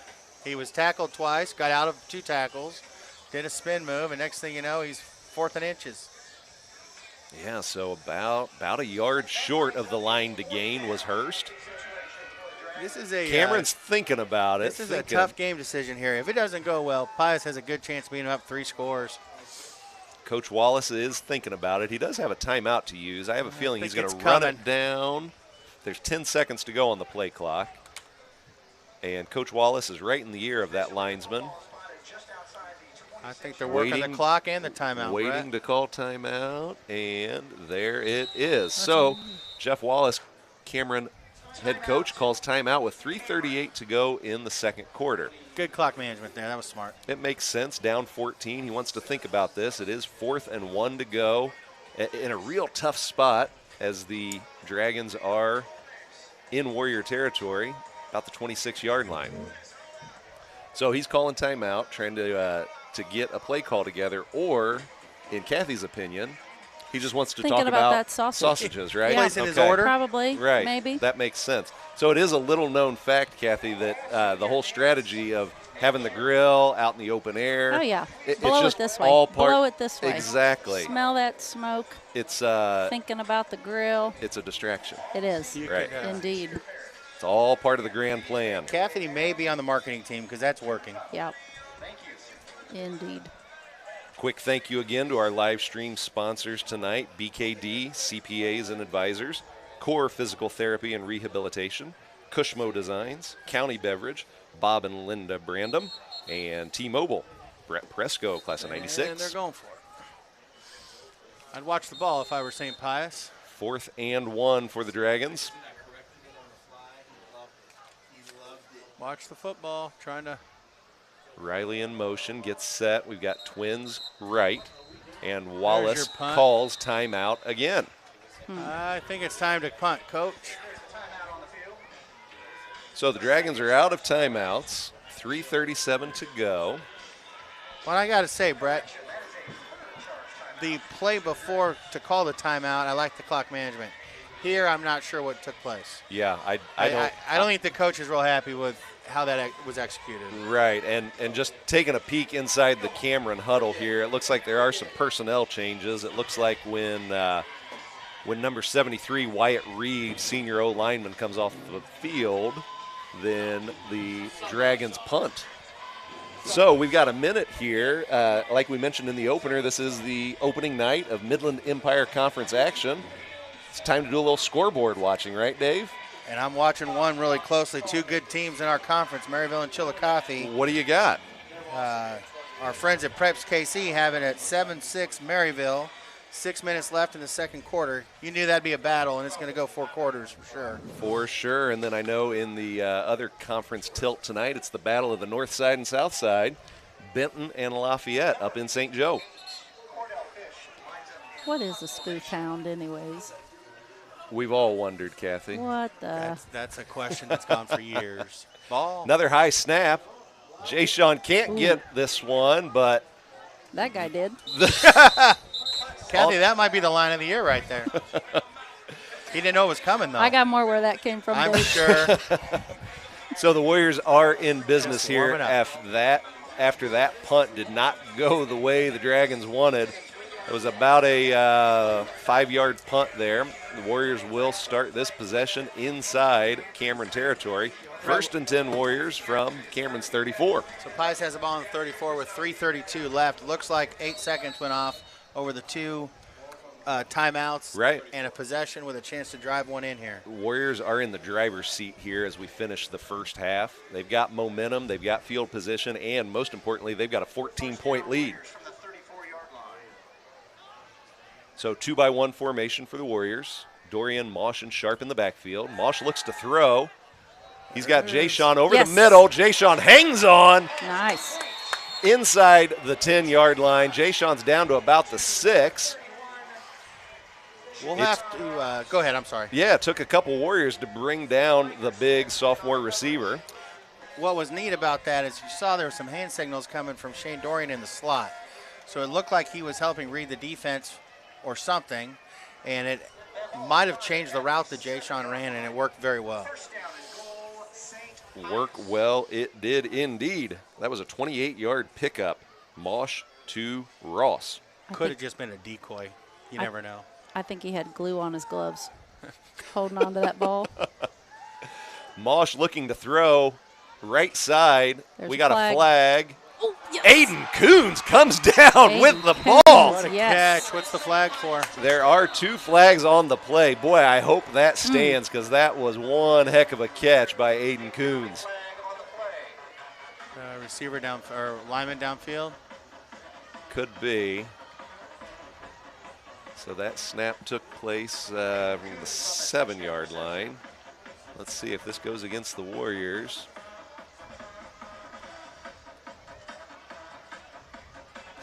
Legal man downfield, exactly. So that is, and holding. We're getting good at that. We seem to do that every game these days. So Coach Wallace is going to choose to enforce the holding call because that would be a spot foul rather than the illegal man downfield. So that's a big one. It pushes the Warriors back to. Any penalty that takes points off the board are big ones, right? Yeah, takes it back to the 22-yard line and takes away Aiden's touchdown. A great catch. Try it again, boys. So 1st and goal from the 22. Mosh looks to throw. He's pressured. He's got Aiden Coons. Oh, go get it. Good defense. but Cameron's safety, Eddie Willits, is able to break up that play. So that's going to make it 2nd and goal from Cameron's 22. Flag on the play. Another flag down. Thank you, Dave. Did you see how he just barely tossed that up in the air? That's going to be a sideline warning okay. against the Warriors. Should just be a warning. I think it's the second one that gets enforced. Yeah, I'd have to hit the replay to see. My assumption is the Pius sidelines got a little excited for maybe a play. Somebody and maybe getting cute over there. Yeah, no, maybe they were hoping for a call or hoping for the catch. Mosh under center, 2-by-1 formation. Hess and Kaimi at the bottom of your screen. Jay-Sean Ross is the single receiver on the right side of the formation.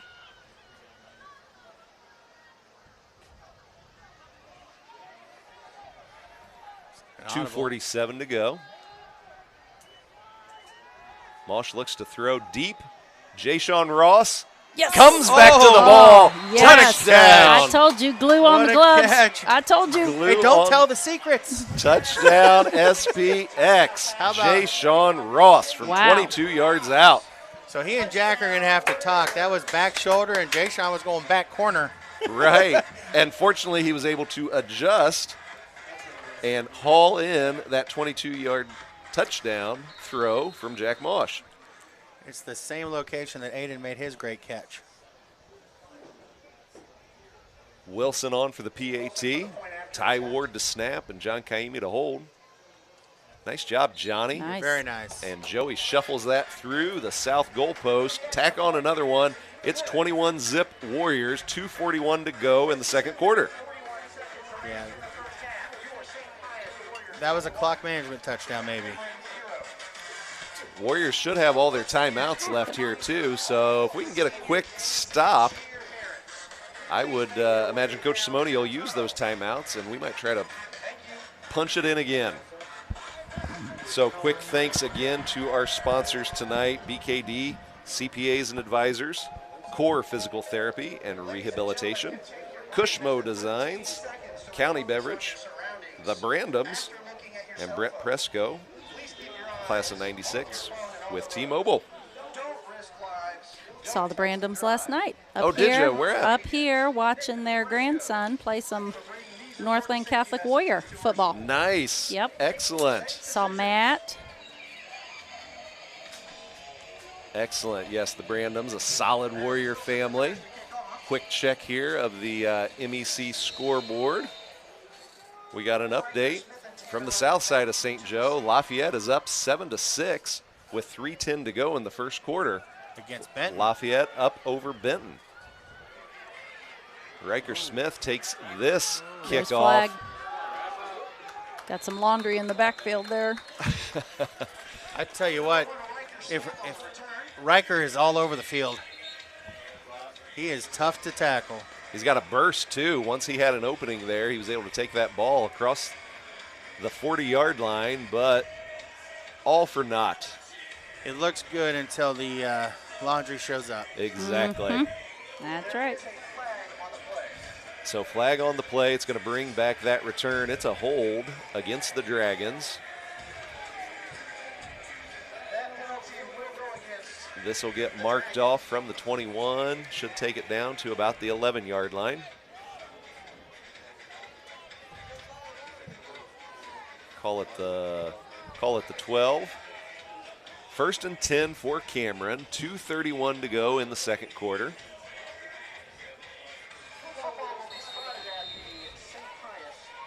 Correction. Ball will be spotted at the Dragons' 12-yard line. First down and 10, Cameron. Little personnel confusion here. Dragons get to the line with 10 seconds to go on the play clock. Hurst tries the left side. Fumble, fumble, fumble. Yes. Oh. Hold on to it. There it is. SPX ball. Hurst coughs it up, and big Leo Burns is Johnny on the spot as he recovers that Leo. fumble. Have you had Leo in class, Kathy? Love Leo. I had him last year. I got Danny this year. Whoa. Back-to-back Burns. Yes. Danny needs to hear the love too. Oh, love It's that not guy. just a Leo game. Love that guy. All right. And in general, I will say I love all the Burns Burnses. family. Well, You I got hear Tommy, there's you another got one. Dad I Joe. haven't met that one Tommy's yet. a freshman. They are just the nicest boys. The other day we're taking a test, and Danny was asking me a question. I said, "Go with your gut." And he Nice. said, "My gut says I'm mad at you." My gut says Jamaica sausage. He just wanted lunch. That's all. Well, what time was the test? It was around noon. There you go. 1st and 10 for the Warriors here as they start this drive with a short field. With Cameron's 25. Give to Sharp. Robbie's bottled up. That No plays- gain. That play started with 10.5 on the field until we got our 11th player out there.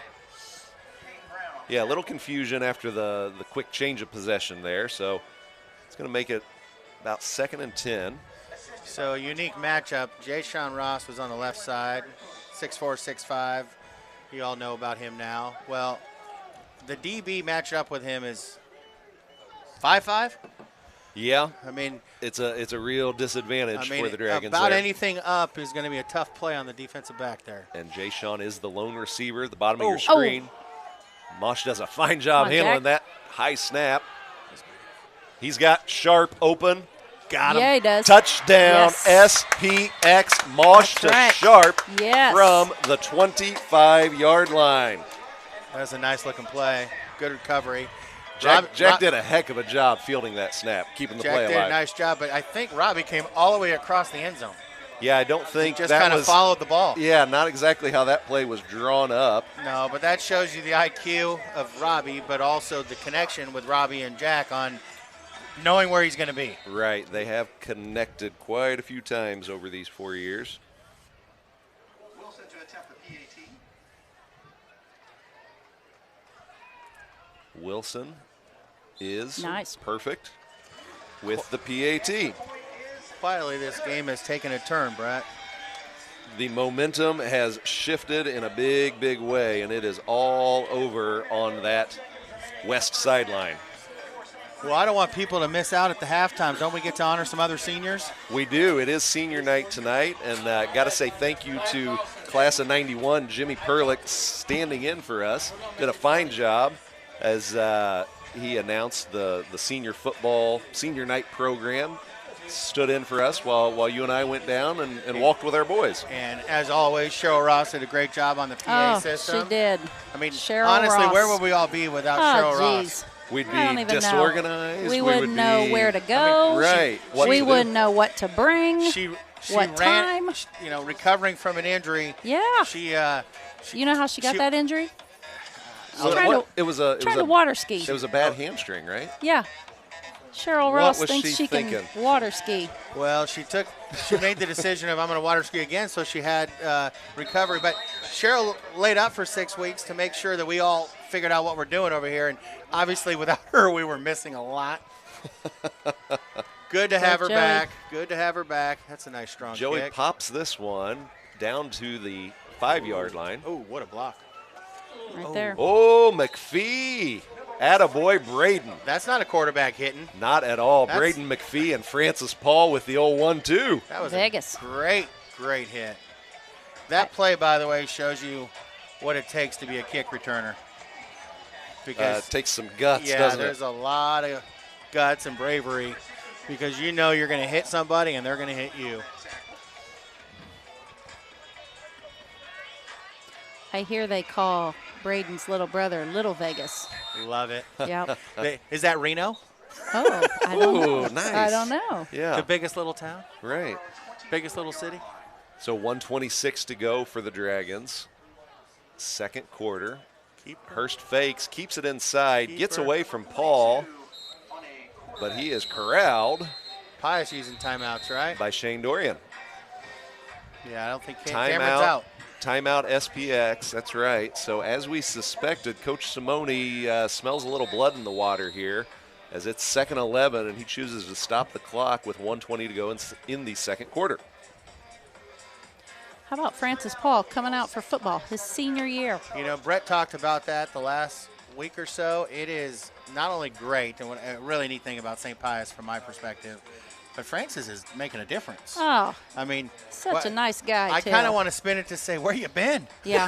Right. We yeah. could have really used What you. took you so long? Yeah. But yes, I agree 100%. So glad to see him out there. And yeah, first year he's ever played football at Yeah. any level, and you can see it every week. Just gets a little more comfortable, a little better, a little more confident. He's absolutely making a difference out there. And, you know, with Coach Simone, as he's growing the program, when you have depth in every position and certainly at the line, changes everything about attitude and healthiness. Right. And just being able to run in and run out different players. Right. I know being able to plug in Francis Paul's 6'1", 220 Wow. is a nice addition to the defensive line. But as you put it, Dave, it allows Leo Burns to catch his breath now and then too. Leo going both ways, basically every play. Francis is a hard worker in the classroom as well. My favorite. Really? I will attest to that. That's the best compliment. Yeah, yeah. It really is. 2nd and 11. Give to Open Smith, field. and he's got room to run. Right there, Max Irby. Gets tripped up by Acapino, and Irvy's there to finish the job. Flag on the play, though.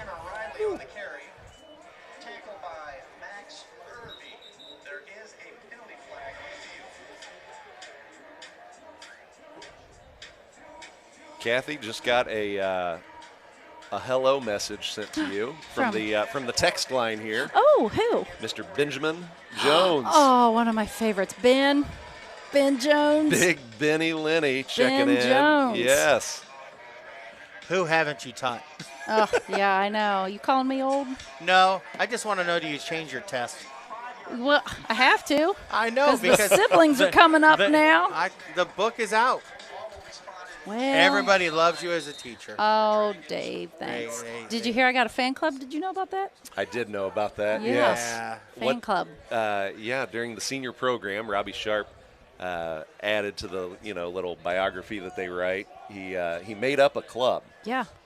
Now, is he the only member? Don't tell me. I don't want to know. Well, I don't know. You must be the favorite aunt. Yep. Pitch near Oh, side. good tackle. Brought down Nice play by by Johnny. Brought down by Kaimi. So, quick wrap up there. Robbie did create a club. He said he is the president of the Kathy Bonadonna Appreciation Club. Yeah. Must be looking for a good Christmas I present. don't know if are there dues? Are there meetings? Well, he's the president. this Whatever he calls, he sets the Yeah. rules. You're just the recipient of the club. I am.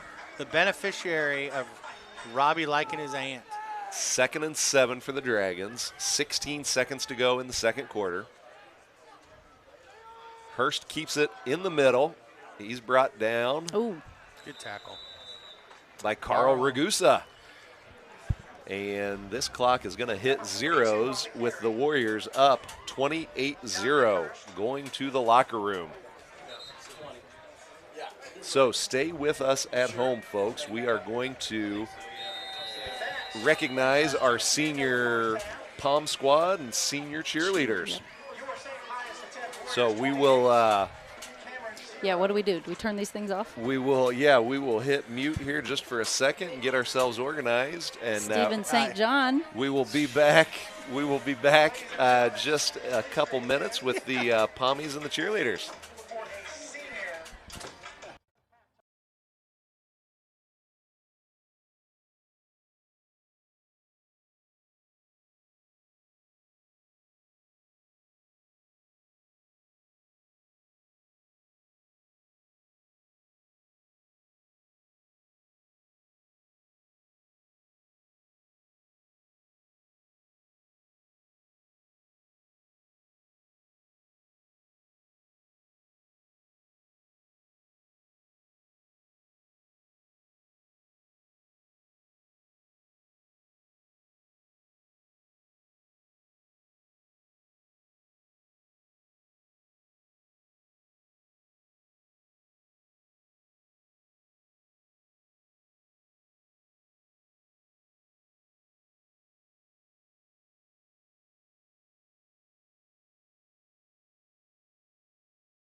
10th dance team and cheerleading squad. To our seniors, thank you for your All right, strong folks, so devotion to the welcome dance back and here. cheerleading programs. We're going to get going with the dance team and cheerleading squad senior night. So, to our seniors here, thank you for your strong devotion to the dance and cheerleading programs. Over the past 4 years, your hard work, effort, and dedication are appreciated by your coaches, your school, and God. And to the senior parents, thank you for your constant support, prayers, and most importantly, raising your daughters into the young women that stand before us tonight. We will begin with the dance team, which is coached by Mallory Kissinger. Our first senior is Olivia DiGirolamo. She is escorted by her parents, Carl and Rebecca DiGirolamo. Olivia has been dancing since she was 3 years old. She is on the competitive dance team at Melrose School of Dance. She has been on the St. Pius dance team for 3 years and is a team captain. She is on the A Honor Roll, a student ambassador, and also helps tutor students. Olivia's favorite memory was staying in a hotel room the night before state with all her teammates, telling stories, laughing, and staying up way later than Coach Molly told them to. And then they still ended up getting third place. Olivia would like to thank her parents for always being her biggest fans. Her advice to her younger teammates is to enjoy every moment because it goes by so fast.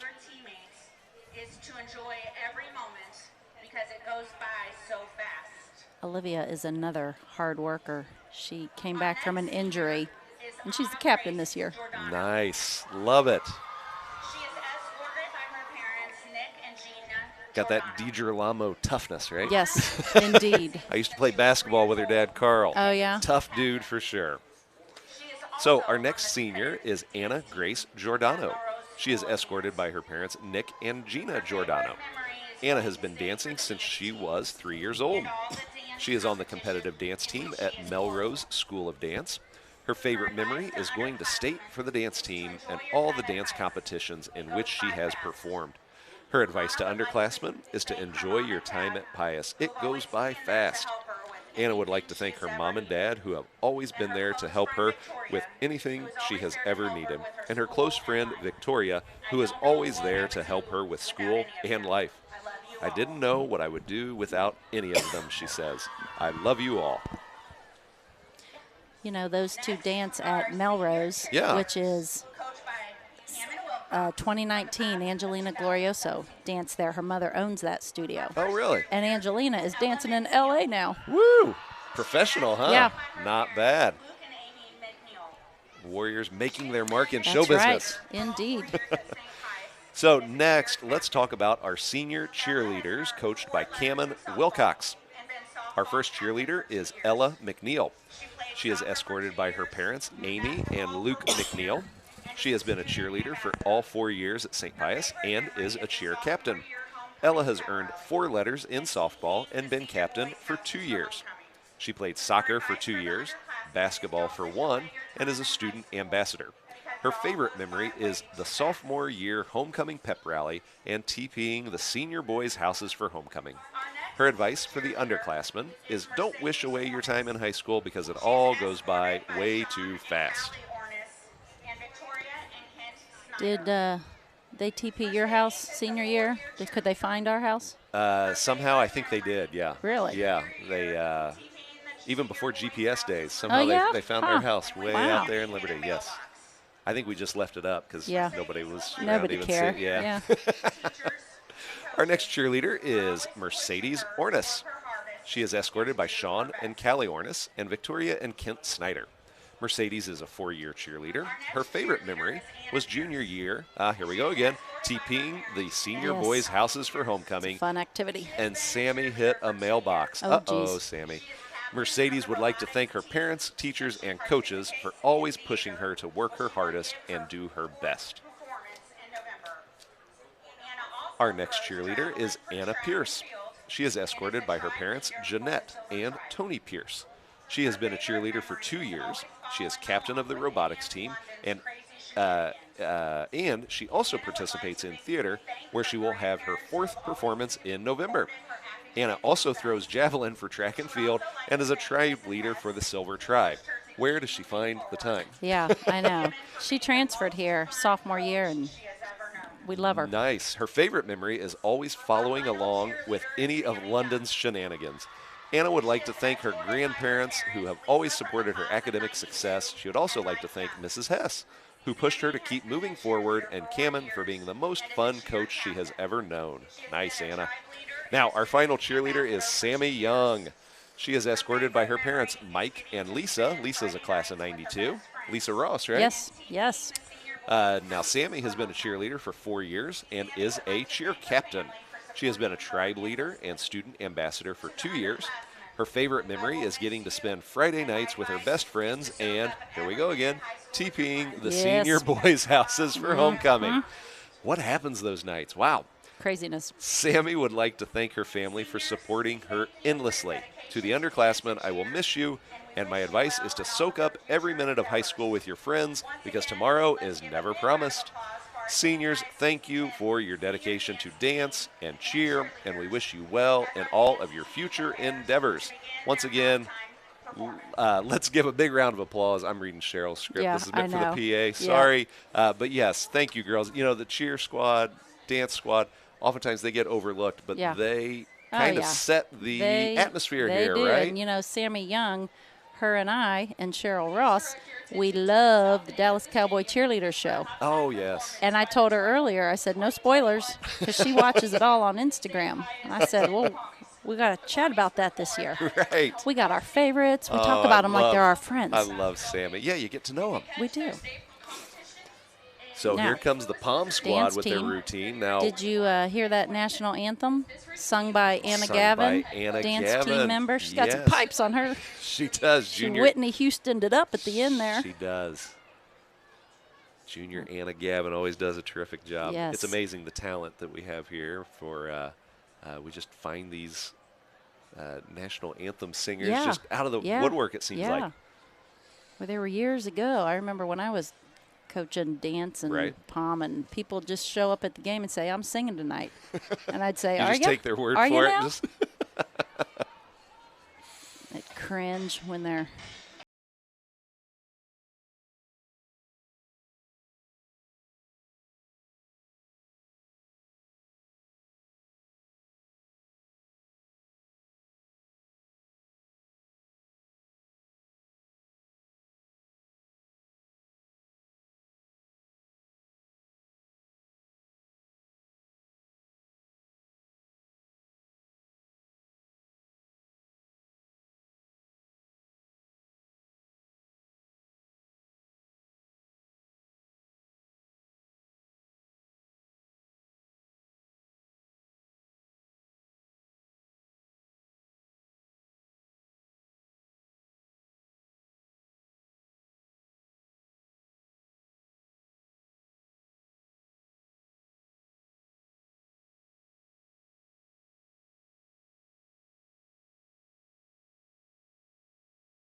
that was good. Good job, girls. nice. I don't know all the members, but I know one of the Brian Whittar's daughters. Yes. Bella is a member of the She squad. is a Pommy. Do they still call them Pommies? Is that Dance that's not team. a Dance is that, team is That's the official name, Okay, but they gotcha. will always be Pommies in our hearts, right, Cheryl? She calls them Pom Pom Girls. I like that. That's good. We'll do that too. Excellent. So yeah, I'll finish up that quick story when we're talking about national anthem singers. Yeah. Senior Blake. So this would have been our Spanish teacher, mid-90s. Yep. So this would have been like 94, 95. And we found out, unbeknownst to us, he actually had a terrific voice. So word got out, and he was Yep. going to be singing the anthem that week. And we had him in class, and we just kept egging him on all Yeah. week to, you know, like what people do at Arrowhead, you know, rather than Home of the Brave, you know, people yell out Home of the Chiefs at the end of the anthem. So we kept bugging him, saying, you need to do Home of the Warriors, Home of the Warriors. And he's like, no, I'm not going to do it. I'm not going to do it. And sure enough, Friday night, we're all lined up for the anthem down on the field, and he came through with the home of the Warriors at the end. So, Mr. Blake, I doubt you're watching, but hard to believe we're still talking about you here. So, he's in Cleveland. Well, he was I think he grew up in Rocky River, so he's from the Cleveland area. Ended up at MU. Yeah. Got and his he claims degree. he knew me down there, but I don't remember. Well, we won't comment about why you don't remember, Kat. We'll keep that in-house. Fun times. Yep. Times. But, he was a terrific Spanish teacher. Went to law school, got out of teaching, and, he is back in Cleveland now. Him and his wife, they have a daughter. Nice. Senior Blake. All right. Well, we'll have to send him a link to the live stream link and say, should. hey, halftime, scan ahead. Yeah. We talked about you. Skip the other stuff. Skip the other stuff, right. So, yes. Cheryl Ross, when you were recovering, I know you caught up on your Days of Our Lives. I'm all caught up. She's all caught up. You'll have to fill me in later. Okay. Is that what you did with your time, Cheryl? Yes. Just caught up on your days? Anything about the Kiriakis Oh, family? yes. You got it. Or the Damaras? Yes. Nice. And our favorites, the Bradys. That's right. Of course, the Hortons. I'll stop now. Yeah, why don't we stop talking about Days of Our Lives? Because I have a feeling Can't keep up. Nobody. I can't keep up, but I also have a feeling nobody at home cares. Oh yeah, Tony Hess. Tony Hess cares. Yeah, but Tony Hess is over there in the stands. Well. So I hope no one finds out how good of a singer I am and wants me to do the anthem. Oh goodness, yes. Let's hope that nobody finds out. I know. Cheryl, if she ever grabs the mic when the anthem comes on, tackle her. Take her down. I heard Kathy has a great voice. Oh, yeah. Okay.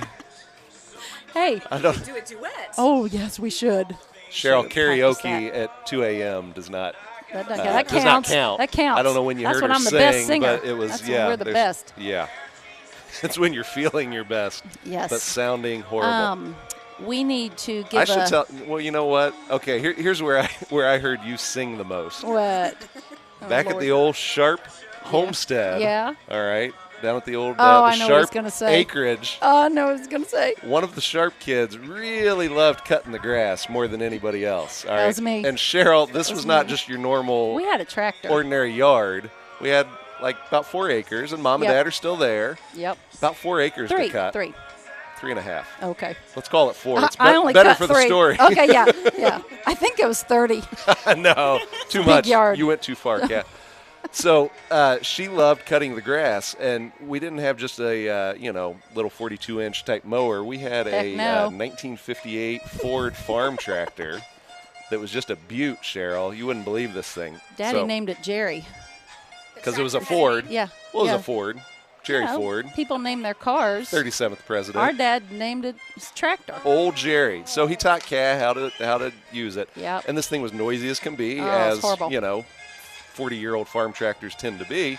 But somehow she found a way to elevate her voice above well, I that had to sing sound. I had to sing over it. And I can't tell you how many times I'd be out there playing baseball with my friends, and I'd hear her singing some John Denver classics.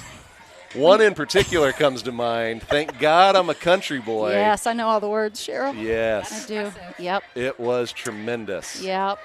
So once again, I know. You want to hear it? No. Do you want to? Don't make me sing. Don't make me.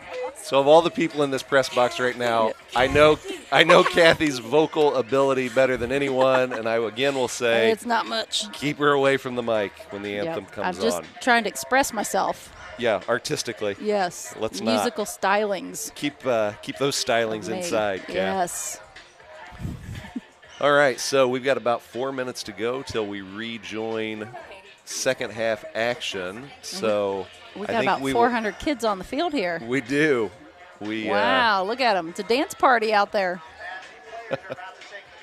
Hey, we need to give a shout out to Gut Sharp, listening in Liberty, Missouri tonight. Right. Speaking of the Sharp homestead, right? Hi, Daddy. I'm on the radio. Brett's letting me be on his show. Well, it is only fitting, after my 3 older sisters would quote, let me play. Yeah. Play Office. And we would play Office. Yeah. Should I share what my office was like when we'd play Office, Kat? No, nobody cares. They'd make me the president and Yeah. put me in a executive suite, which was actually just the Closet. little space behind a door. They'd call me Mr. Shoelaces, Fun Mr. times. Tyrone Shoelaces. Fun time. It was. Here we are. So, well, Kat, usually at this point in time, I hit the mute button and get a why little would something you to do drink. that? Well, because there's Oh, not much to okay. talk about. All right. All right. You can stay, though. Do you want to go solo? No. All right. No. All No, right, 'cause folks. Then I'll want my own show next week. Got it. All right. So for anybody that that stayed with us during this disaster, we're going to hit mute here for a couple minutes and come back and give you a recap on first half action and get you all squared away, ready to go for I'll be back too. Oh, don't worry. I'll be back too. second half action. Be right back.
Yeah. She's 3, I believe. 4. Let's bring up the crowd. There we go. All right. Welcome back, Warrior fans. Here we go. Getting ready to start the third quarter. SPX up 28-0. Quick score recap. First quarter, Rob Sharp, 13-yard rushing TD. Rob Sharp, 8-yard rushing TD. Then Jay Sean Ross chipped in a 22-yard TD reception.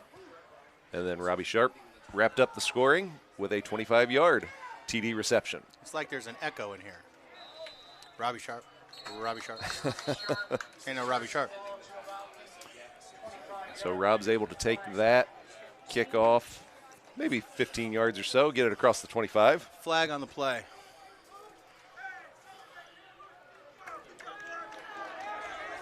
So we Block got, in the back. Yep, block in the back against the Warriors. That will come back.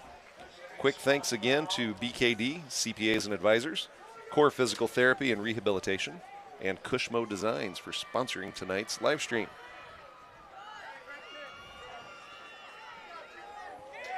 Dave, did you get a sausage at halftime? I did not. In fact, I man. got to be honest. I had to sneak to the back side of the line to get a cup of waters. Oh.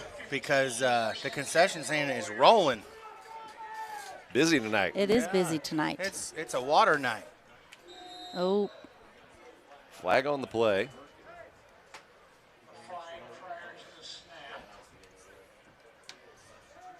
It's going to go against the Warriors. See the call? No, I didn't. I was screened there. Here we go. What is that signal? Illegal formation? Legal sub, Illegal maybe? substitution? The illegal substitution penalty against the Warriors will move it back to the 10-yard. So 1st and 15 for the Warriors. Going to start this drive from their own 10.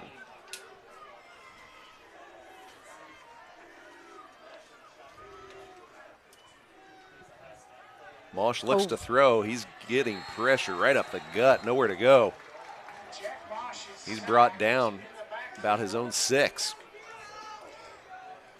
You know, Brett, we're right in front of the water station for Cameron. They either have Gatorade or they all have good breath because it looks like Listerine. That is a funny shade of blue, isn't it? I mean, come on. What is that? Must be one of those something zeros. And 0 is what the Dragons have on the scoreboard. Oh. Like that. Ooh, yeah, that was a good one. Burn. Keep it clean, Brett. All in good fun. Right. All in good fun. Is that what you say when you give someone a C? Yeah. When you mean when they earn that C? That's right. I don't give it. They earn it. That's right. It's on them. That's right, Dave. Get outside, Rob. Robbie Sharp can't get the edge, and he is brought down, out of bounds. Picks up maybe a yard.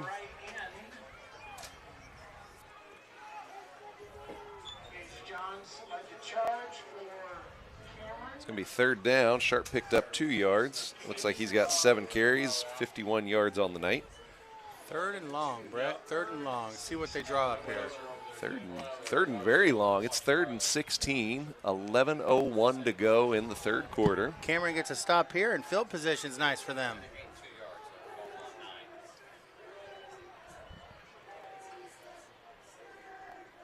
Ross and Irvy split out wide. Mosh under center. Looking to throw. Just run it. Looking to run. He's got a lot of turf in front of him. He is going to be real close to the sticks here.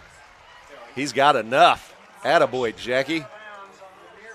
We needed 16, and Jack tucked it and picked up 18.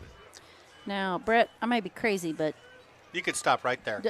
Yeah, confirmed. Jack reminds me of Frank Shearer in your class. Oh, is that right? Yeah, a little bit like Frank Shearer. Frank's class a of much 96. better golfer, I know that. Yeah, he was quite a golfer. I'll say And this. a heck of a quarterback. You know Yeah. what? I'll say this, though, and Frank will just laugh because he knows it's true. Mosh is a heck of a lot faster than Frank. Oh. Frank had a big arm. Frankie Fro. Mosh fakes to Sharp. He's got some pressure here, going to take him out of the pocket. He gets across the 35.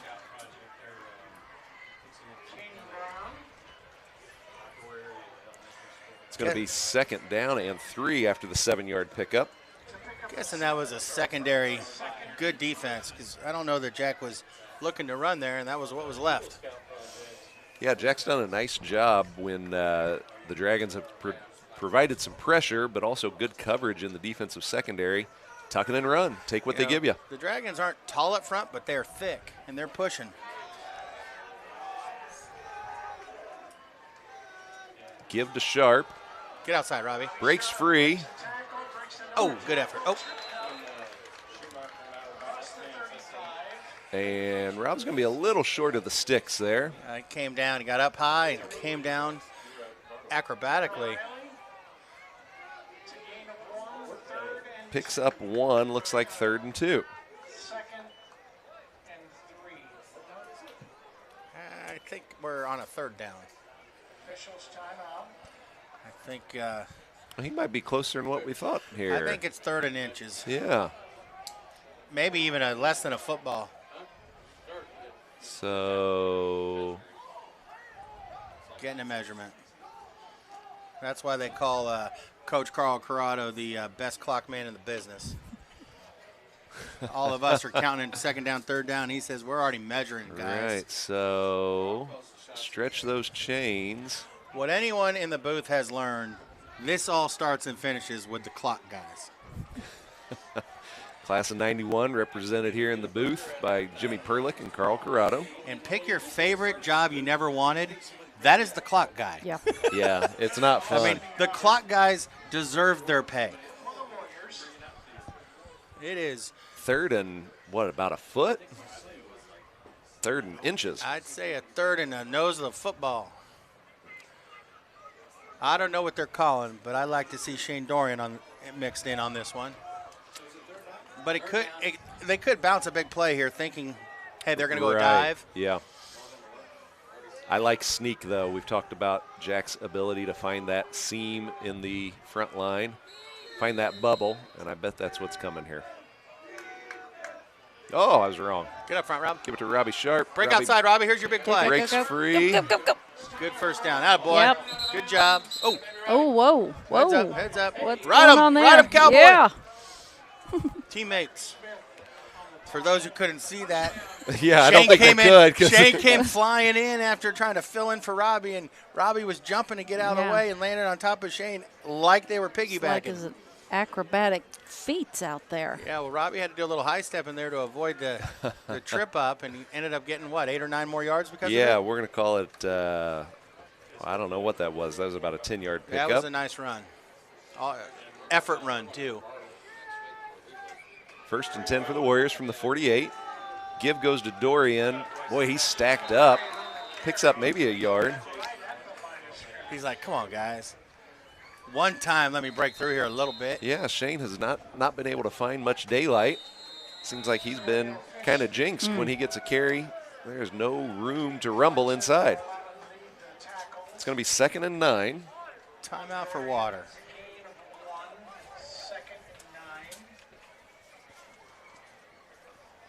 All right, so let's tell you about BKD CPAs and Advisors. They are a proud sponsor of Warrior Football, and when it comes to all things financial, BKD has got you covered.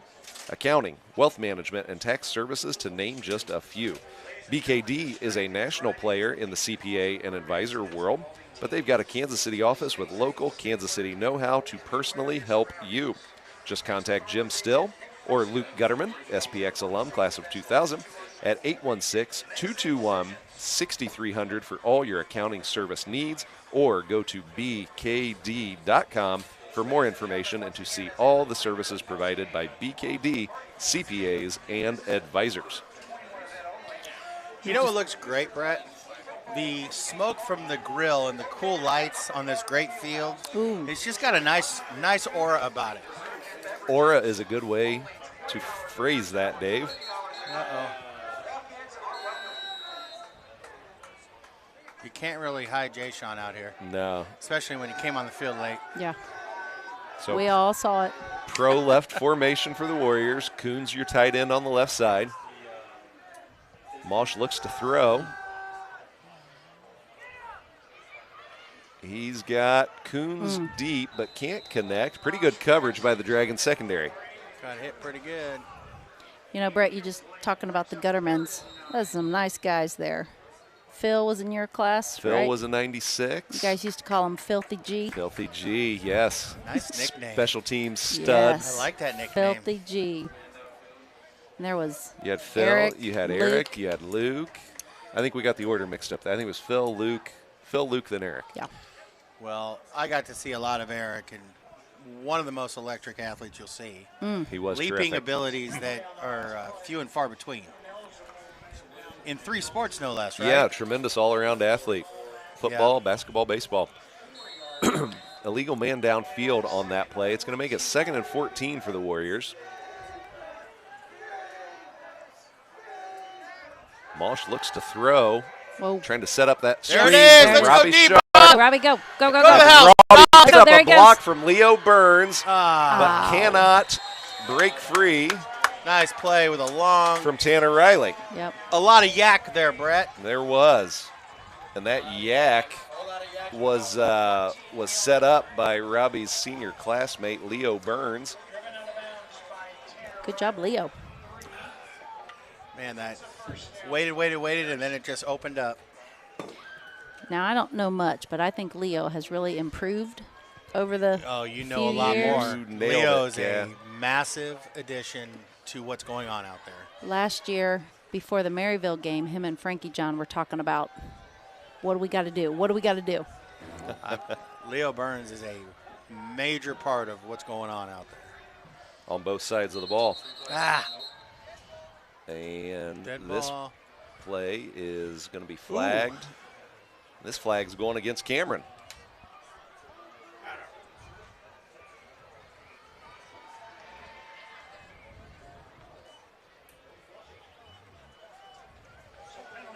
So it's going to be 1st and 5 for the Warriors. Are we on the 14 maybe? 12-yard line? First and 5. Warriors just outside the 10-yard line, down to Cameron's 12 here. Fake to Sharp. Oh, they got the throwback to Sharp. Touchdown, SPX. Good looking play. Mosh to Sharp. Oh, late, we got No, late that's flag. probably a late flag hit. on the field. Late flag That on might the not. play. That might be a personal foul after.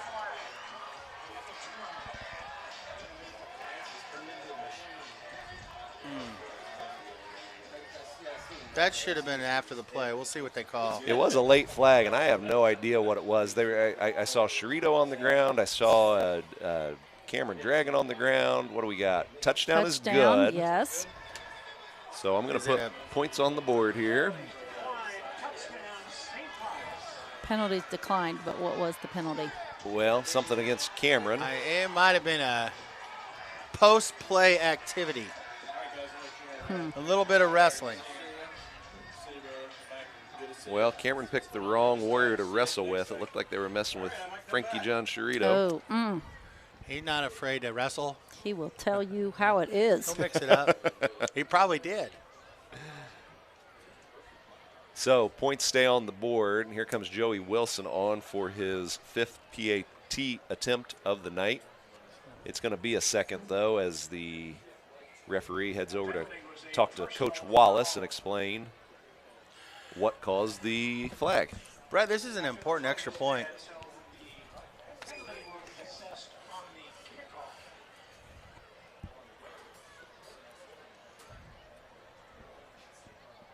This is that 35th point. They're all important. Yes, But exactly. That's why.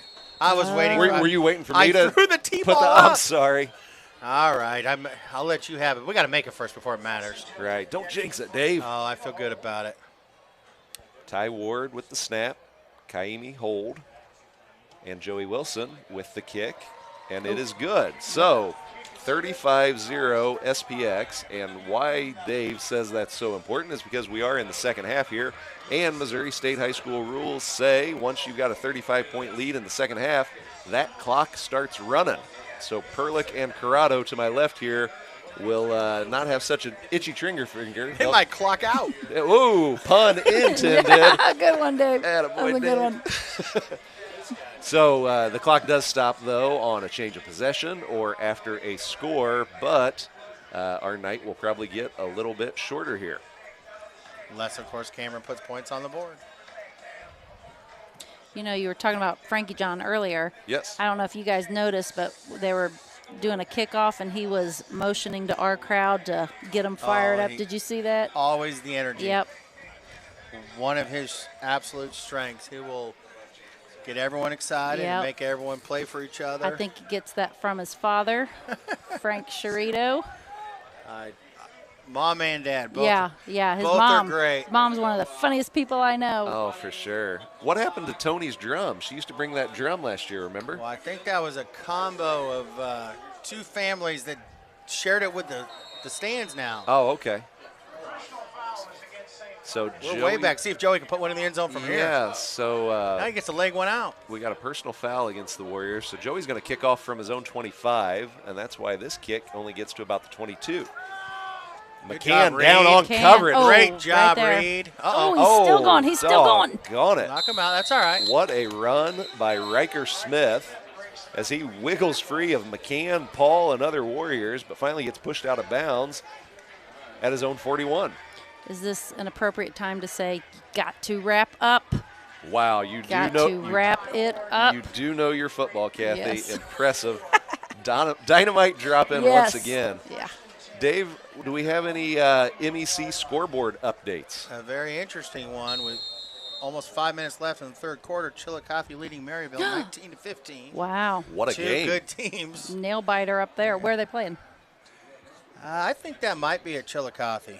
Aren't they the bottom team listed there? Yes, I think sir. that's how Dion sets it up, kind of like baseball, home teams on the bottom. Plus, I was in Chillicothe High School yesterday and saw it on the board. Well, that's a good clue then, too, Dave. Watching the girls volleyball team play well. Yes. How'd we do? They won all of them, I won heard. in a sweep. Swept them in 3. Yes. Warriors over Hornets.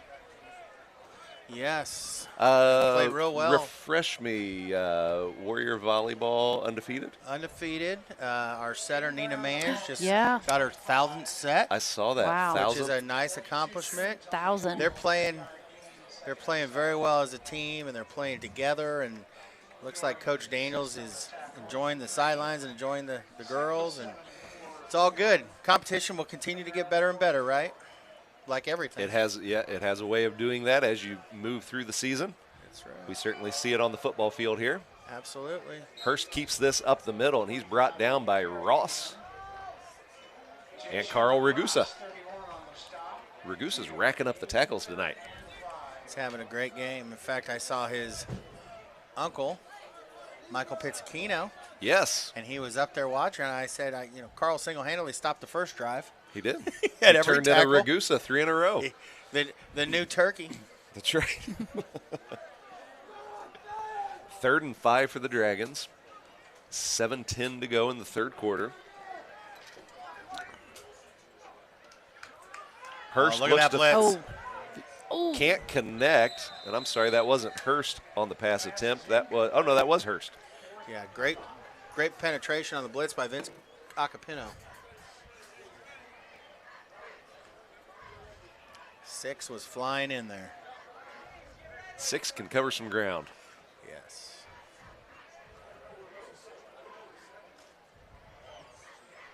So 4th and 5 for the Dragons.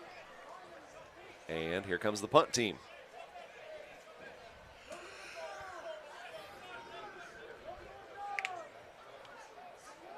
Looks like they're not going anyone deep, or now Vince is going back. Oh, tough snap again. Another high snap. This punt goes. That's a nice punt. Going to rattle around about the 27-yard line. And our guys getting in there, learned from earlier. They had a chance to rough the kicker again, and they got far away. Yeah, they held up. They exactly. held up very well. No, good learning opportunity. No and they reason, did it. right? Yeah, at this point, there's no reason to do Well, that. there was no reason to try to get the ball, no reason for a penalty. So time is called on the field, so we will tell you about core physical therapy and rehabilitation. When it comes to any and all orthopedic conditions, sports injuries, or even post-op rehab you might be dealing with, there is only one place in the Northland to go to, and that's Core Physical Therapy and Rehabilitation. Core is equipped to work with anyone from adolescents to the elderly. Owned and operated by proud 96 SPX alum Frank Termini, who is also one heck of a strength and conditioning Absolutely. coordinator. But Core has 2 convenient Northland locations to serve you. The Gladstone location is at 54th and North Oak, and the Liberty location is at the southwest corner of 152 and I-35, right between Walmart and Sam's Club. So for more information, just go to their website at coreptandrehab.com. That's coreptandrehab.com. Looks like the next guys are coming in. And we're about to see what Coach Simone likes to call some of our young guns, and I like to also call them some of our next guns. They're Wassinger's still in there. Yeah, so it looks like mixing it up for the a time bit. being, the front line is, for the most part, staying put, but starting to change some backs and receivers. Looks like Larry Cascone checking in at tailback. Vegas at quarterback. Braden McPhee All at right. QB, and I also see Dom Cood, freshman fullback, making his SPX varsity debut. Oh, there he goes. McPhee Hold the ball. Hold it, hold it, can't quite hold on. shake loose. He picks up maybe a foot on that play. I heard him and Stanley Yates talking in class the other day. His family moved here to open a sandwich shop in Liberty. Really? Yep. So Gonna I be off of 291 up near the Price Chopper, I think. nice. Okay. We'll have to get the name of that. And I of didn't course, hear that. I wasn't we'll close have to enough get the to name of that. hear We'll have that. to go there. Yes. Spread the word about the McPhee's new shop in Liberty. So junior signal caller Braden McPhee lines up in the shotgun, flanked by Cood and Cascone. Oh, Flag on the play. Looks like it's going against the Warriors. False start. It's like Ty Ward and their guy over the nose got to meet each other on that play. up close and personal. The guy over the nose reminds me of the Buccaneers guy over the nose last night. I don't know if you got to see him. Special player. I did not, Dave. I was boy. I was doing some live stream prep last night. I was Some of us have to. Writing up your report I was over there. I was thinking about the live stream work you were doing. Writing your essay, your live stream essay. I was coming back after a nice victory in Chillicothe. There it is. McPhee, the Nice. lefty, Come on. connects with Grant Red. Come on, Grant. Yes, go Grant. And run, Grant run, run. Red has got a Hurry. full head of steam. Yes. Touchdown, SPX. McPhee to Red. That was from 63 yards out. Nice. That was pretty. Wow. What a great throw. And how about the stretching of the play by Grant? Just Right. kept- Pulled away, man, the showed that separation. speed. Put it on the board, Grant Red. Man, what a throw, too. The lefty, Braden McPhee, That was on a line. put that ball on a line right into the sure hands of Grant Red. That was awesome. And speaking of young guns, take a look. We have got A new kicker. new kicker on for Joey Wilson. This is Julian Abello. Abella, Got it. His freshman kicker. Yes. Nice Put it over the roof. job. I think he's a sophomore. Oh, I'm sorry. He His is a sophomore. I think mom is alum Emily Kiefer. There you go. No from kidding. 95, I yep. remember Emily Kiefer. Well, here's what I know. Is Tremendous. her son is 1 for 1. Yeah. Nice and job, looked Julian. good doing it. I met Julian after soccer practice when I was loading stuff in tonight, and actually Coach Ashby was kind of teasing him about, hey, make sure you get right in Coach Simone's ear tonight, and make sure you bug him a lot to, hey, I'm ready, Coach. Put me in. I think we're going to have to tell It Coach happened. Ashby soccer players to do the same thing. Right, yes, exactly. Coach Ashby, I'm ready. Put me in. Let's go. The other day, Coach Ashby was commenting on my poor parking skills and asked me if the force helped me park. like Darth Vader type force? Like, did the force do it? Well, I need the force. You need something, Dave. Yeah. Looking for a driver. When's Claire start driving? Scary soon enough. Scarily soon enough. Soon enough. So Joey Wilson on for the kickoff. There we go. Puts it on a line, and that will carry into the end zone for a touchback. Nice job, Joey. You know, the soccer team had a tournament. I think it was in the Blue Springs Blue tournament Springs this South, week. yeah. Yeah, played some big schools. They are. I talked to Coach Ashby about it. Coach Ashby's team has been not at full strength. He's pointed out they're playing some really, really good teams, though. So probably the best is yet to come for this season for them as they, you know, get their full squad ready to go. Yeah. Get everybody back and healthy. And right. Yep.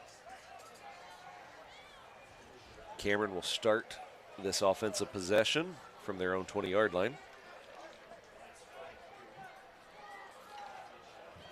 And it looks like Cameron's doing the same, made some changes. New quarterback in. Keeper wants to throw it, maybe. Whoa. Nope. Brought down on the near side by Carl Ragusa.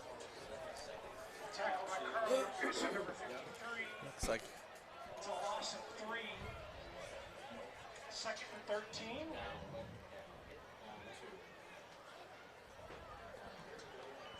Second and 13 after Ragusa's nice tackle for loss there.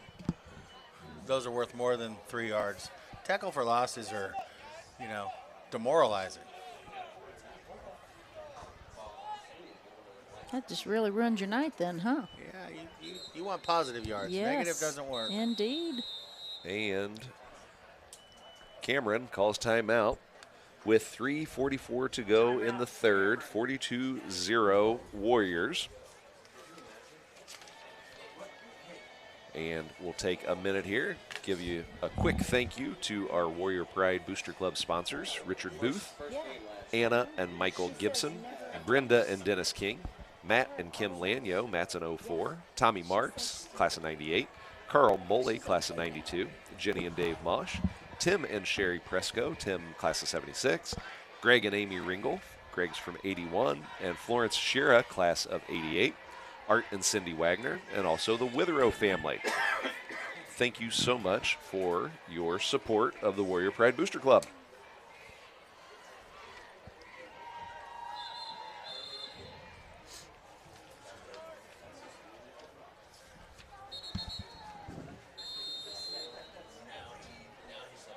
Second and 13 for the Dragons. Hurst in the shotgun. Ooh. Inside flip. Ooh. Goes to Tanner Riley, and he is Dorian. met soundly by Dorian and Ty Ward. I would not want to be on the receiving end of that. For those following along, Maryville took the lead 22-19. 22-19. Are we in the third quarter there still? They're showing third, but I'm guessing they got to be approaching the fourth soon. Right. 22-19 Maryville. That's a good base, good ball game. Third and 10 for the Dragons. Hurst in the shotgun, flanked by Wilson to his left. Going to try that left side. Hurst will not go down. It takes about 6 Warriors to bring him down. Francis Paul finally finishes the job. And after all that, Hurst ends up losing about a foot. Make it 4th and 11. I won't remember the kid's name, and I should because he was excellent. But you remember the quarterback from St. Joe LeBlanc when our boys were freshmen? Played him up there. We could not tackle him. Right. He was a lefty. Yep, I don't remember either. No. He was a great baseball player, by the way. But he was just, we'd be on him, and then he wouldn't be there. It was ultra impressive. Was he the magic man? His elusiveness, There he was. and he had a great receiver. There he is, and now he's gone. It was impressive. We pulled that game out, if I remember right. Well, oh boy. boy. Shane geez. Dorian, It's a big Francis boy Paul running. in pursuit, Yeah. and Paul is able to bring down the punter along with Ty Ward. Francis was moving. My goodness. That was pretty good. I've never seen him move that fast. Seriously, that's Well, 6'1", you don't have to go 220. sprinting math. No, you don't. Yeah, you don't want him running in the halls. Even Kat. like a fire drill, you Yeah, don't move slow and that steady wins fast. that That's race. right. So the Warriors are going to have a very short field here as they will take possession at the Cameron 25. Young guns in the game here. Some. Cameron, so that's where Pius will take over 1st and 10. Like you got Joe I Arena see left guard. Yep, Wassinger and Arena on the left side. Ty Ward at center. McPhee under center. Dom Cood at tailback. He gets this carry. There and he goes. Dom There he Cood, goes. There he goes. his first touch. Oh, no! Gets tripped up, but takes it inside the Wow. 5-yard line. Somebody's going to take credit for that tackle, but it might be a sniper. He was right Wow. there. Something tells me he might get another touch here. I think you're right. So Dom Cood, freshman running back, 5'10", 210 is Dom Cood. And he showed off a burst there as he hit the left side of the line, manned by Wassinger and Joe Arena. Making his debut tonight. I like to see the big guys running fast. Absolutely. McPhee gives Again, to Cood. there he- Cood Push him, cuts push him. back. Get He's going to be marked a little short of the goal line. Looks like he's down to about the 1. It's going to be 2nd and goal. I'm sure he's going in the huddle saying, one more. Let me have the ball, please. I see Charlie Davis is checked in. Looks like he's at right guard. Can we get a number on the center there? Don't believe it's Ty Ward. Is it Sam Manis? Kind of hard to see that number. We'll check on that. So third quarter ends. It's 42-0 Warriors. wow. Domination here. Feels good.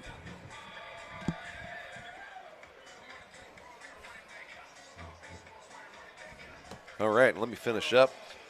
Wrapping up here, talk about our Booster Club sponsors. So these are our gold level members and above, some gold levels, some blue and Sardo levels.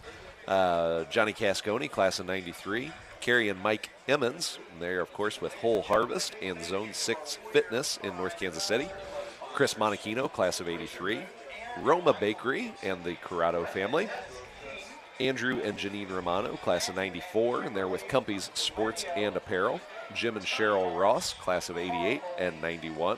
Of course, Linda and Bob Brandon. Linda's a 72. Jim and Penny Still with BKD, CPAs and advisors. And my main man, Dave Hughes, class of 69. You know what's good with Jamaica sausage? Lots of things, but what? Roma bread. Yes! Nothing makes a Jamaica sausage better than being wrapped up snugly In that in a warm, tasty delicious Roma roll. Isn't that right, Carl? Hey, why don't you guys quit thinking about bread and put 12 minutes on the clock there? What are you doing, Jimmy? We don't multitask up here. Golly. You get Carl talking about bread, Yeah. and he just loses all sense of what he's doing.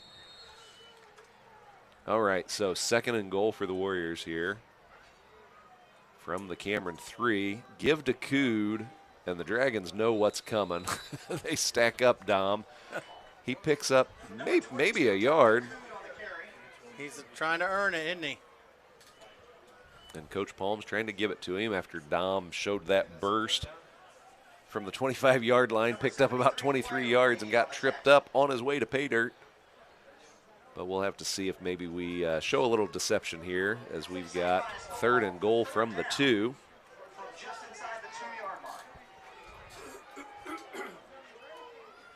Give him a lead blocker now. Might roll him. McPhee under center, Yep, fakes. Yep. McPhee's going to keeper? keep it. Oh, no. Ball gets loose after McPhee went airborne, and Cameron recovers. So Cameron will take over deep in their own territory. Ball is jarred loose and recovered by Cameron. Recovered by number 76, Caleb Rick. Trying to get a feel for who is coming out on defense. Who's on the field? Yeah, I see Charlie Davis, Frankie John Sherito, Ty Ward,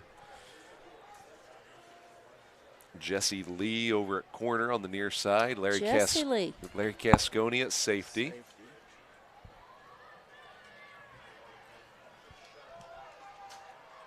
Up the middle. With the tackle, Larry Cascone. Brought down Larry Cascone with his first varsity tackle. Freshman safety, number 2. 5'11", 170. Boy, he's tall for a Cascone. Yeah, Where did he come from? There? Yeah. 5'11" sounds unfair, too. Yeah. I think he's taller than that. All these rosters that make everyone bigger, he got short They made Larry smaller. We'll have to work on that. You know, Jesse Lee is a new student this year from Northtown. Nice. Yep. A Hornet transfer. Yes, Hornets. Exciting.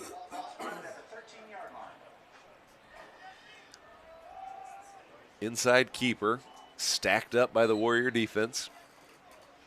I think Sherito was in on the middle of that, as was Charlie Davis and Joe Arena.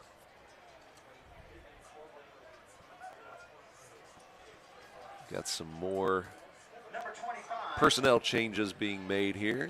Coach Simone and Coach Duesenberry, Coach Termini, are all getting everybody in. And this was actually kind of a nice moment here as Johnny Witherow and Keegan McKay. Oh, that's nice. Checked in at the same time. Cousins coming Cousins. in. Bookend. That's great. Bookend defensive ends are McKay and Witherow. Looking to Pass near side. Jesse Lee's got it covered. Yes. Jesse Lee with the INT. Attaboy, Yes. Jesse. That's a nice coverage. Nice coverage and then great adjustment to the ball. Jesse had the Dragon receiver blanketed, and once he heard pass, eyes went up, and he connected with that ball nicely. Nicely done, Jesse. Well done. Jesse's a 5'10", 165-pound sophomore cornerback. That was impressive. He turned when he had to, and he high-pointed the ball better than the receiver. He really did. Showed terrific ball skills there. So 8:10 to go in the ball game. Warriors are up 42-0, and timeout Cameron. And it looks like the Cameron defense, or the defensive coaching staff, just wanted to get things organized. They're getting their backups and I thought they were third waking string up Carl and Jimmy. I mean, you never see the clock guys sit down, but Yeah. if How anyone come wants to get Carl the didn't camera have a on chair? them. This is a rare How moment. come he didn't get a chair? Carl just kneeling. declined a Where did chair, he did? actually. Oh, He's just taking a knee. Yeah. He's in apparently victory formation. Well, while we have a minute here, let's tell you about Cushmo Designs. My man, Monty Cushman. So I've personally used Monty to work on some old home movies for us. We had What? boxes of stuff, like VHS-C. Mom made you put you on that job? No, it's not Mom's stuff. She Oh. already did that. It's Oh, it's okay. our stuff. Oh, We got okay. we had an old VHS-C Yeah. camera, and so we needed to get that set up on digital format so we can enjoy those precious memories now and long into the future. So what were we going to do? We knew exactly what we would do. Give it to our man Monty. Gave him a call at 816-806-6964, or you can email him at cushmodesigns@aol.com.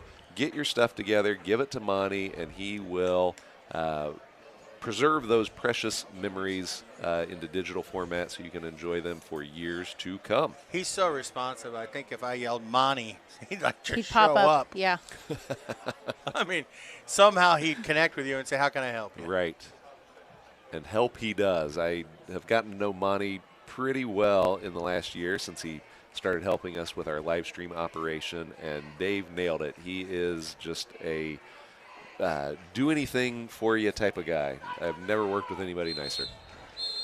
I've known Monty for a long, long time and always delivers. 1st and 10 for the Warriors. McPhee under center.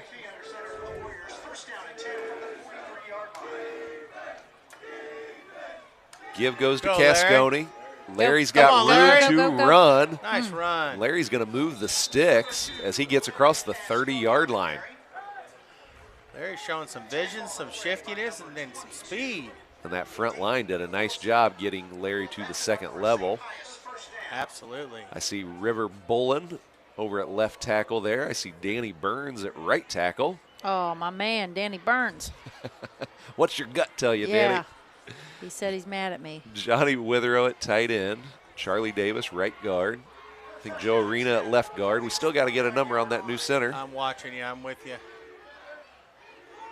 McPhee pitch to Cascone. Cascone's Go, got Larry. a lead blocker. Chenoweth. There you go. Chenoweth plants the Dragon defender as Cascone goes out of bounds.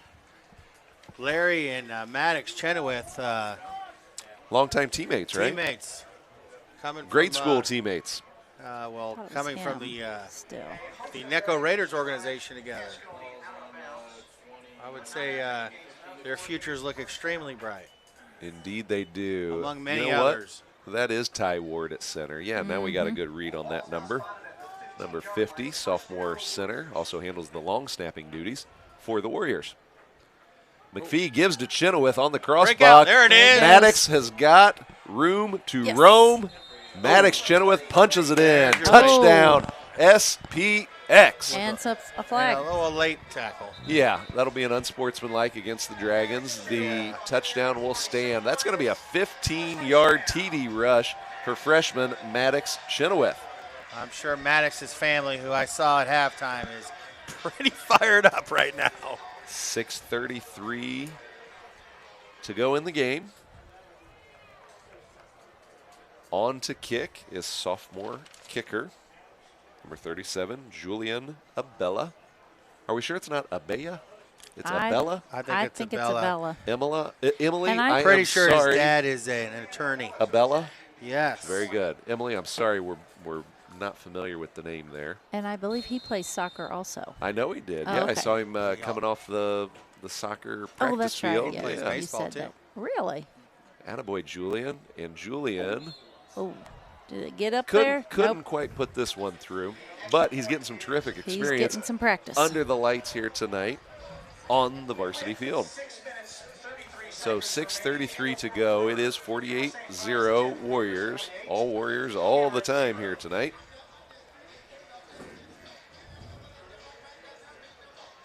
Dave, you got your Preps KC app warmed up.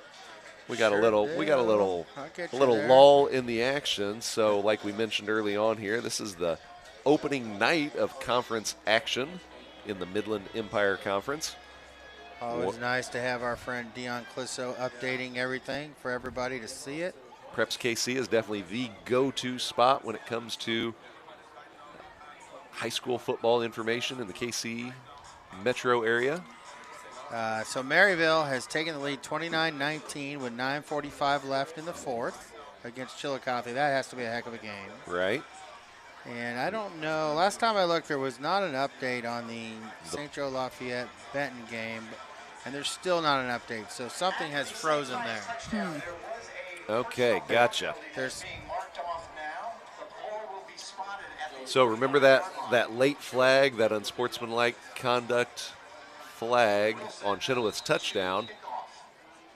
That 15-yard penalty gets enforced on the ensuing kickoff, which means Joey is kicking from the Dragon 45-yard line. Whoa. And he tries to put it through the uprights, Oh. and he comes up just a little short. But this will be a touchback. Joey had to make a run at it, right? That would have been a 55-yard I Yeah. think you're supposed to. kickoff You got to field goal. try it. Got to try I mean, it. he's got his parents in the stands. Why Yeah. not? They just came from a soccer field. Yeah. It is in the kicker handbook, I think, that you gotta If you gotta get make a run at it. If you get a shot on goal, you take it. You should ask Jeff Wessinger from your class. I saw him here tonight. Jeff Wessinger, actually class behind me. He was a that's right. 97. Yeah. Talk about terrific SPX kickers through the years, and Jeff Wessinger's name certainly comes to mind.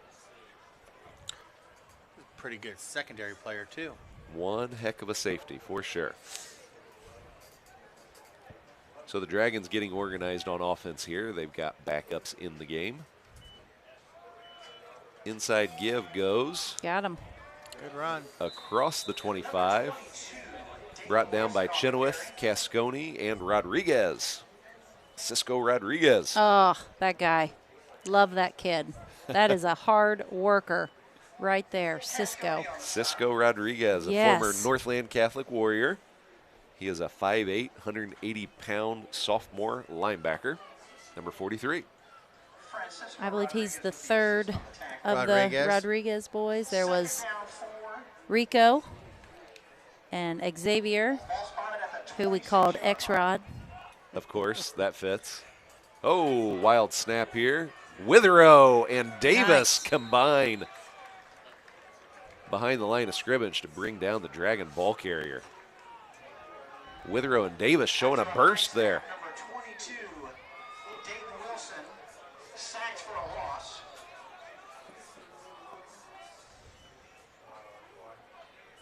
Got some new Warriors checking in.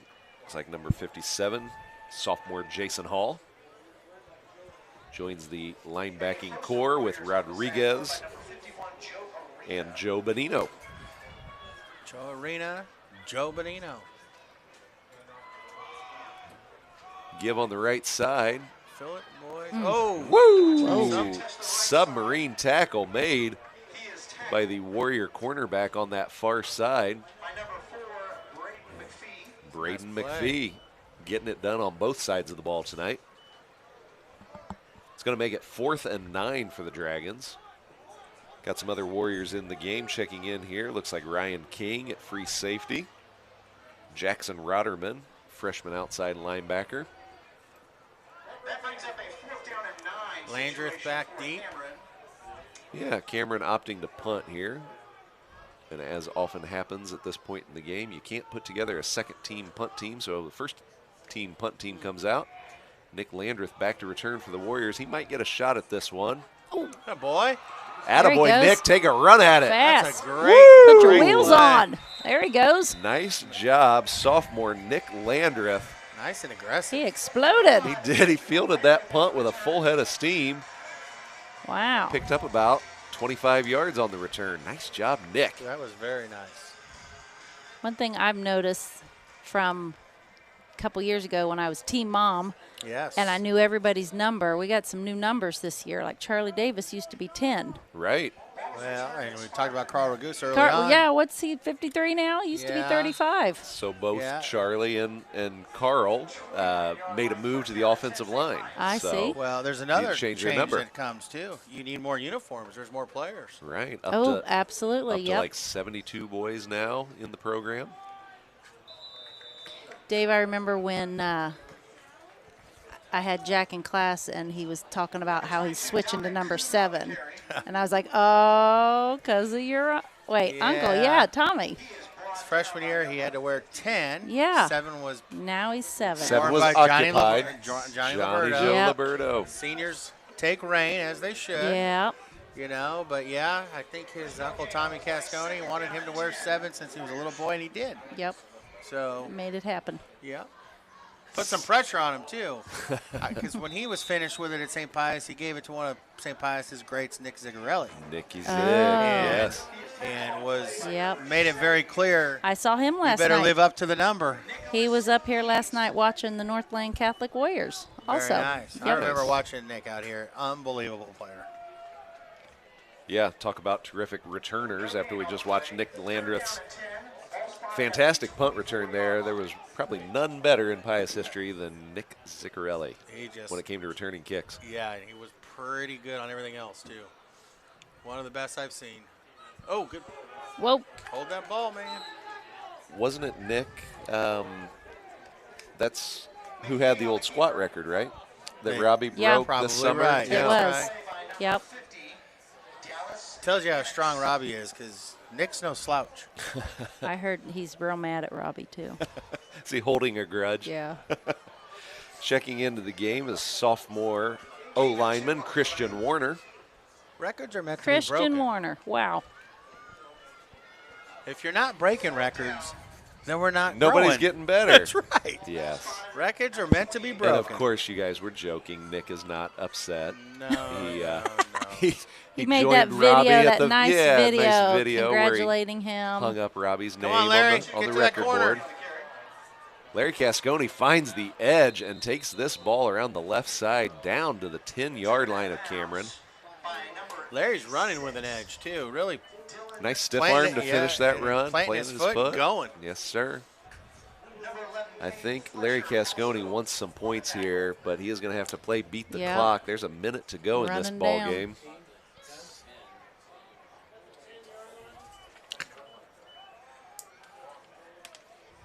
So 1st and goal for the Warriors. We might get a couple cracks at the end zone here. Actually, looks like are we calling off the dogs? No, that's not quite victory formation. Yep, Yes, McPhee is going to kneel. So that will do it for the Warriors and the ball game tonight. So we will wrap it up here with a 48-zip victory. Kathy, I think you were the good luck charm. I think so. Once you got on the mic. I think I know what I'm doing next week. You take my seat. Get front and center. So that's it for Warrior football action tonight here. SPX victorious 48-0. Thanks again to my partner, Dave Mosh. Yes, sir. Thank you. On the color, and our special guest for tonight. Yeah. And next week. Kathy's road trip to Maryville. Good luck with that. I don't think so. Kathy Bonadonna, thank you so much. This was a lot of fun. Thank you. So next action will be next Friday. We will take our show on the road. Yeah, road tripping. We hope. Up to the Hound Pound. That's right. Technical difficulties notwithstanding, we will join you next week in Maryville for another MEC conference matchup, SPX versus Maryville. That's it for tonight. Dad, turn out the lights. The party is over. Good night, Aunt Kate.